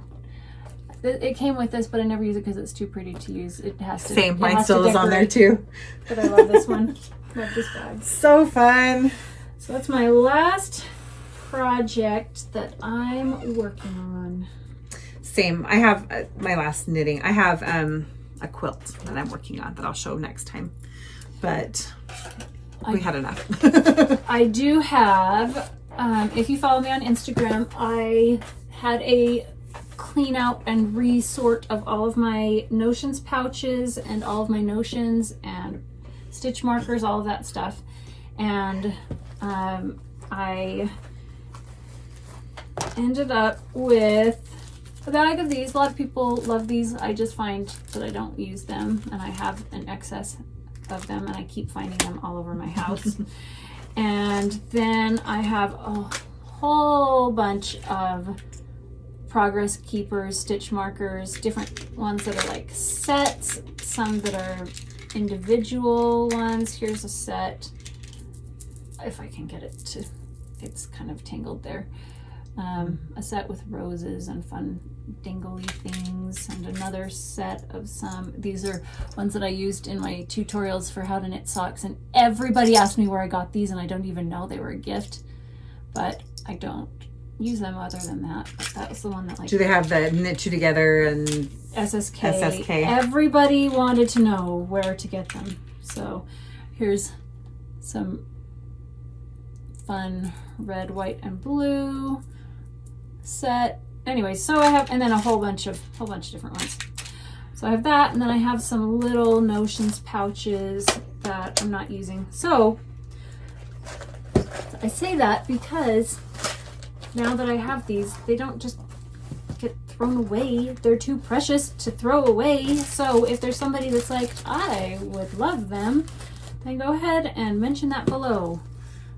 Mention if that's something you're interested in. If there's more than one person that's interested in it, then I'll just draw a name. And I guess it will have to depend on what shipping is. because I don't know what the change is, what happened.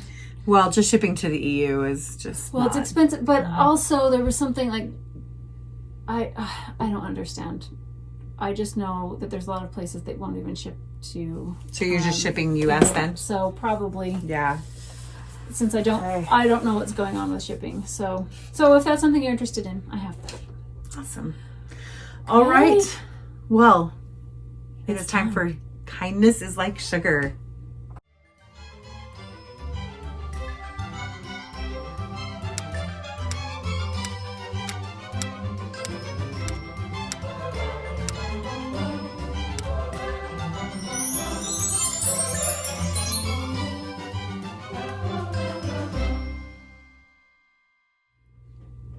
It's my turn. It's my turn. Okay. It has been a long time since we have done this, and since it's been my turn, and I typically write down and keep record of all the fun and sweet things that I observe. But I realize I haven't done that for the last 4 months, and I'm like, what have I noticed?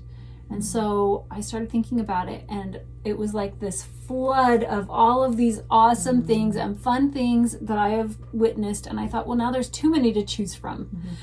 So I thought I would just share 2 little short and sweet ones, because this is snippets of Kindness is Like Sugar, just little ones. So the first one is kindness that I witnessed. Actually, it was something directly for me. I obviously have talked about I have different dietary restrictions, and sometimes it's hard to find yummy treats that I like, that I can eat, and when I find one, it seems to happen that then they discontinue it. This has happened now 3 times. And so this last one, I was telling my friend, no, because they discontinued this, at least in the stores where I can find them. And I really loved these. I love coconut. It's a dairy-free chocolate. It's not a gross chocolate. It's a good chocolate. And I was so sad. I was telling my friends, I went to all of my local Harmons where they carry it. That's the only place I have seen it. You mentioned another place. And they were clearancing them out, and I bought what they had, and I came home with like 5 or something. And my friend went to all of her local stores and brought me a case of them. So that was really, really thoughtful. And I was telling my dad about it, and he's like, you have really nice friends. I do. We know some really neat people. So that was just so thoughtful. So now I have a case of these. She actually found 2 or 3 cases and asked if I wanted 3, and I said, no. Because then I would be like, look at all these. I have to eat them before they go bad. And I eat 3 cases of them so fast. So if I have fewer, then I will stretch them out. But if I had a lot, I would just gorge myself and eat them all at the same time. That's so sweet. Literally. So, yes. So there's that one. Definitely a Kindness is Like Sugar moment. I am all about the candy and the So sweets. The second short and sweet story is I want to brag on my husband, who is one that he is pretty introverted, and he's one that just kind of keeps to himself, but he notices things, and he notices people and things that people need help with. Like sometimes I won't be able to find him around the house and he's not answering his phone, and I will find him down the street and he's found somebody, a motorist, that something has happened to their car, and he's down there helping them fix it so they can go. And I like, how did you even find them? Oh, I heard their car and it sounded funny, so we went down to check on them. You know, like things like that. Well, recently we were taking care of our parents, and my father has a hard time getting in and out of the house with the stairs, and so he needs them to be really shallow, because he just can't bend knees and move his legs the same way. And so my brother had set up a temporary solution with some like paving stones to offset the steps that were there so he could get in.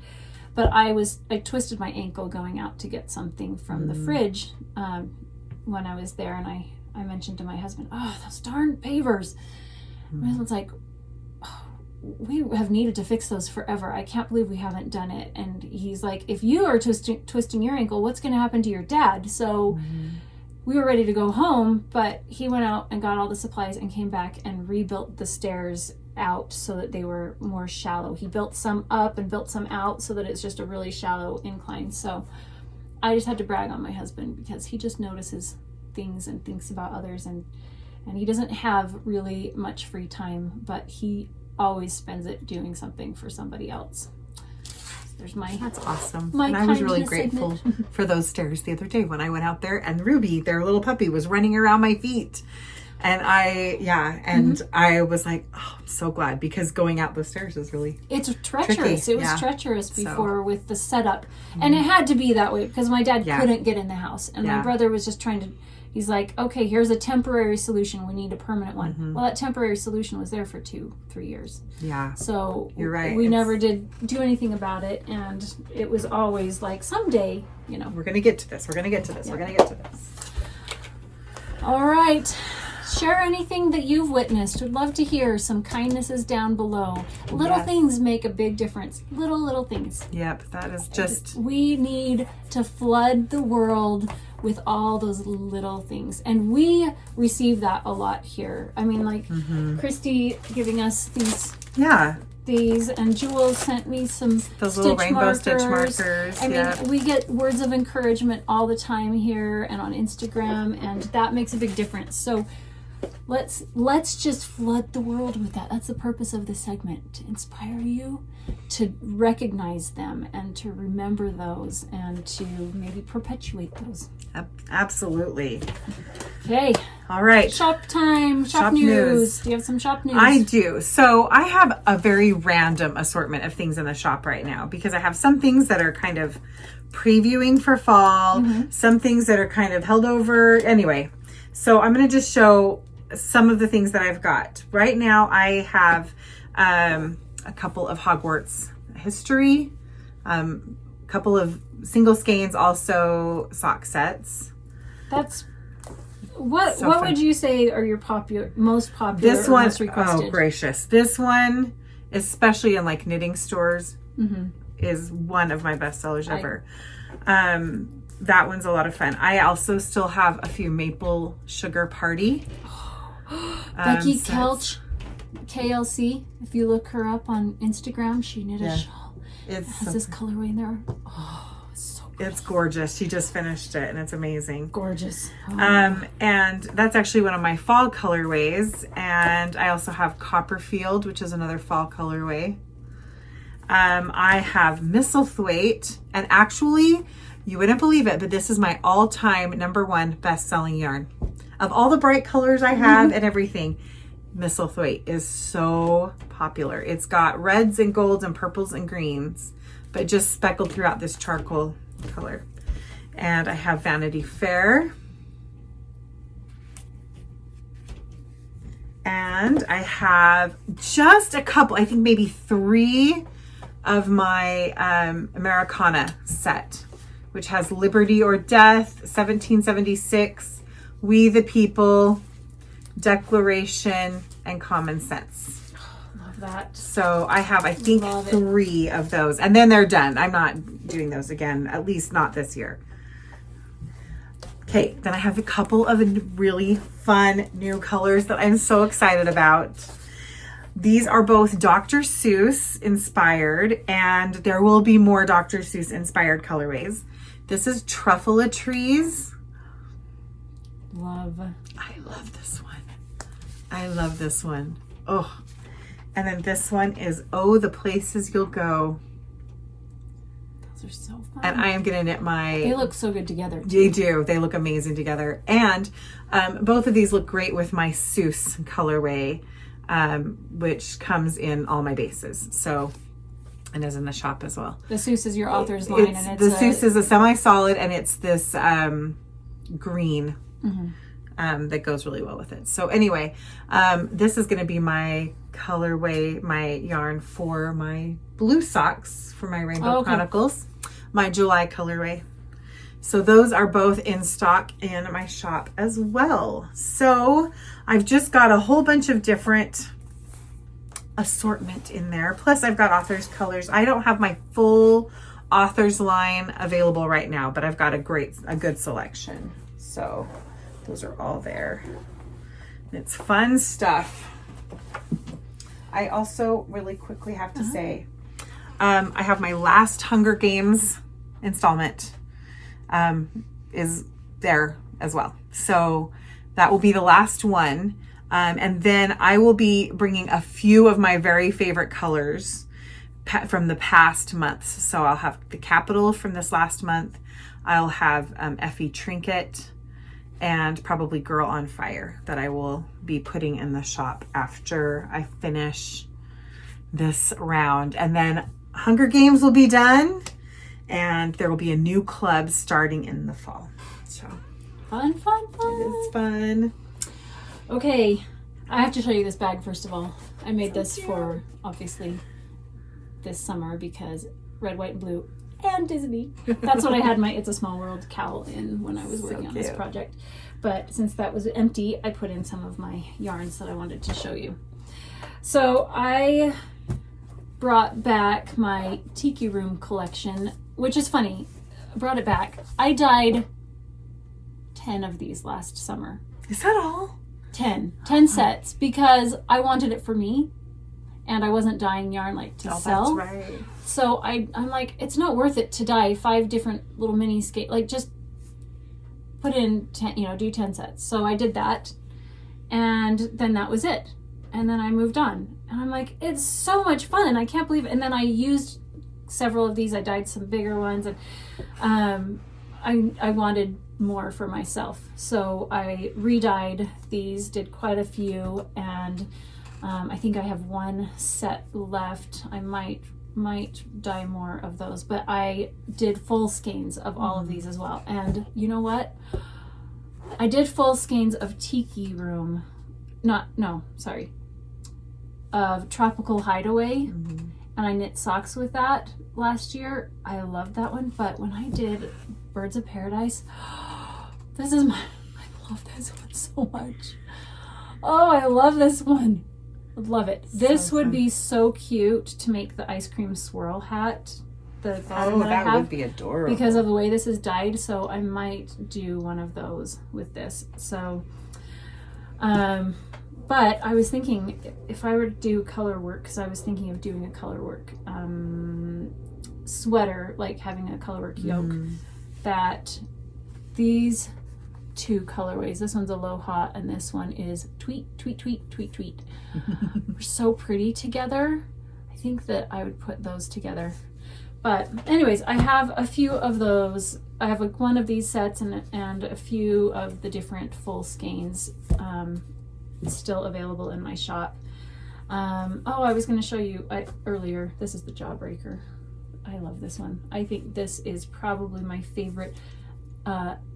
If we talk about a neutral, like, just to throw in anything, and then earlier this year I dyed Skyberry Pop. It was an accident that I recreated and it was so popular, but then I couldn't ever get the base. This is my Sprinkles base because it has these colorful little neps in it and I was able to get a hold of it. So I've dyed more Skyberry Pop and then I have 2 more colors on that same base and I will have more coming out. This one is Galaxy Cake Pop and these are tonal, like they're not like semi-solid. They definitely have tonal variations to them. And then this one is Pumpkin Cupcake and I like this one because it's a little pinky pinky orangey. It's not just orange, it's got pinkiness to it. So beautiful. So these I think are really fun together. I just have to claim I named this one. She named this one. And you know what's so funny is afterwards I pulled out so I have a bin of candy and sodas and I have a room of props, but I have a bin of little things for photos, and then I have candies that like are inspiring me for other colorways. And so when I'm looking for a name, because a lot of times I buy the candy, I dye a colorway for that. Sometimes I dye a colorway and then I look for a candy. Well, I pulled out all of my candies and I'm pulling them all out and I'm like, nothing works for this one. I was talking to Emily and she came up with this name, which is perfect because I wanted something with Galaxy. And after naming this, I went, oh, dang it. this was the next one I wanted to dye, and it was a galaxy. It was a different name, but it was a really fun game. It's a candy game. So I think I may still do a colorway for this other one. That it was just so cute. It's such a cute one. I bought it just because it was such a cute package. And, That's and adorable. That's the whole thing. It's not just is the candy good, but is the packaging adorable, or all that stuff. So nostalgia. Fun. There's a lot. Oh, of things this nostalgia is a big part of it. So I am going to be going camping, and after that I will be working really hard for a week, dyeing as much as I can, and then taking 3 weeks off, because I'm going to work on a whole bunch of home projects. I'm going to be redoing my sewing room and just lots of projects, and I just need a big chunk of time. So that's me. I'm actually taking all of August off because I broke you. So. Yeah, I'll have most of August off. So if you're wanting some yarn, make sure to get it on my next update, which will be in like 2 weeks. So awesome. Yay. We did it, Deborah. Yay. We did it. So anyways, that's all from us. That's all, folks. That's all we got. Have a great week, and we'll see you later. Bye.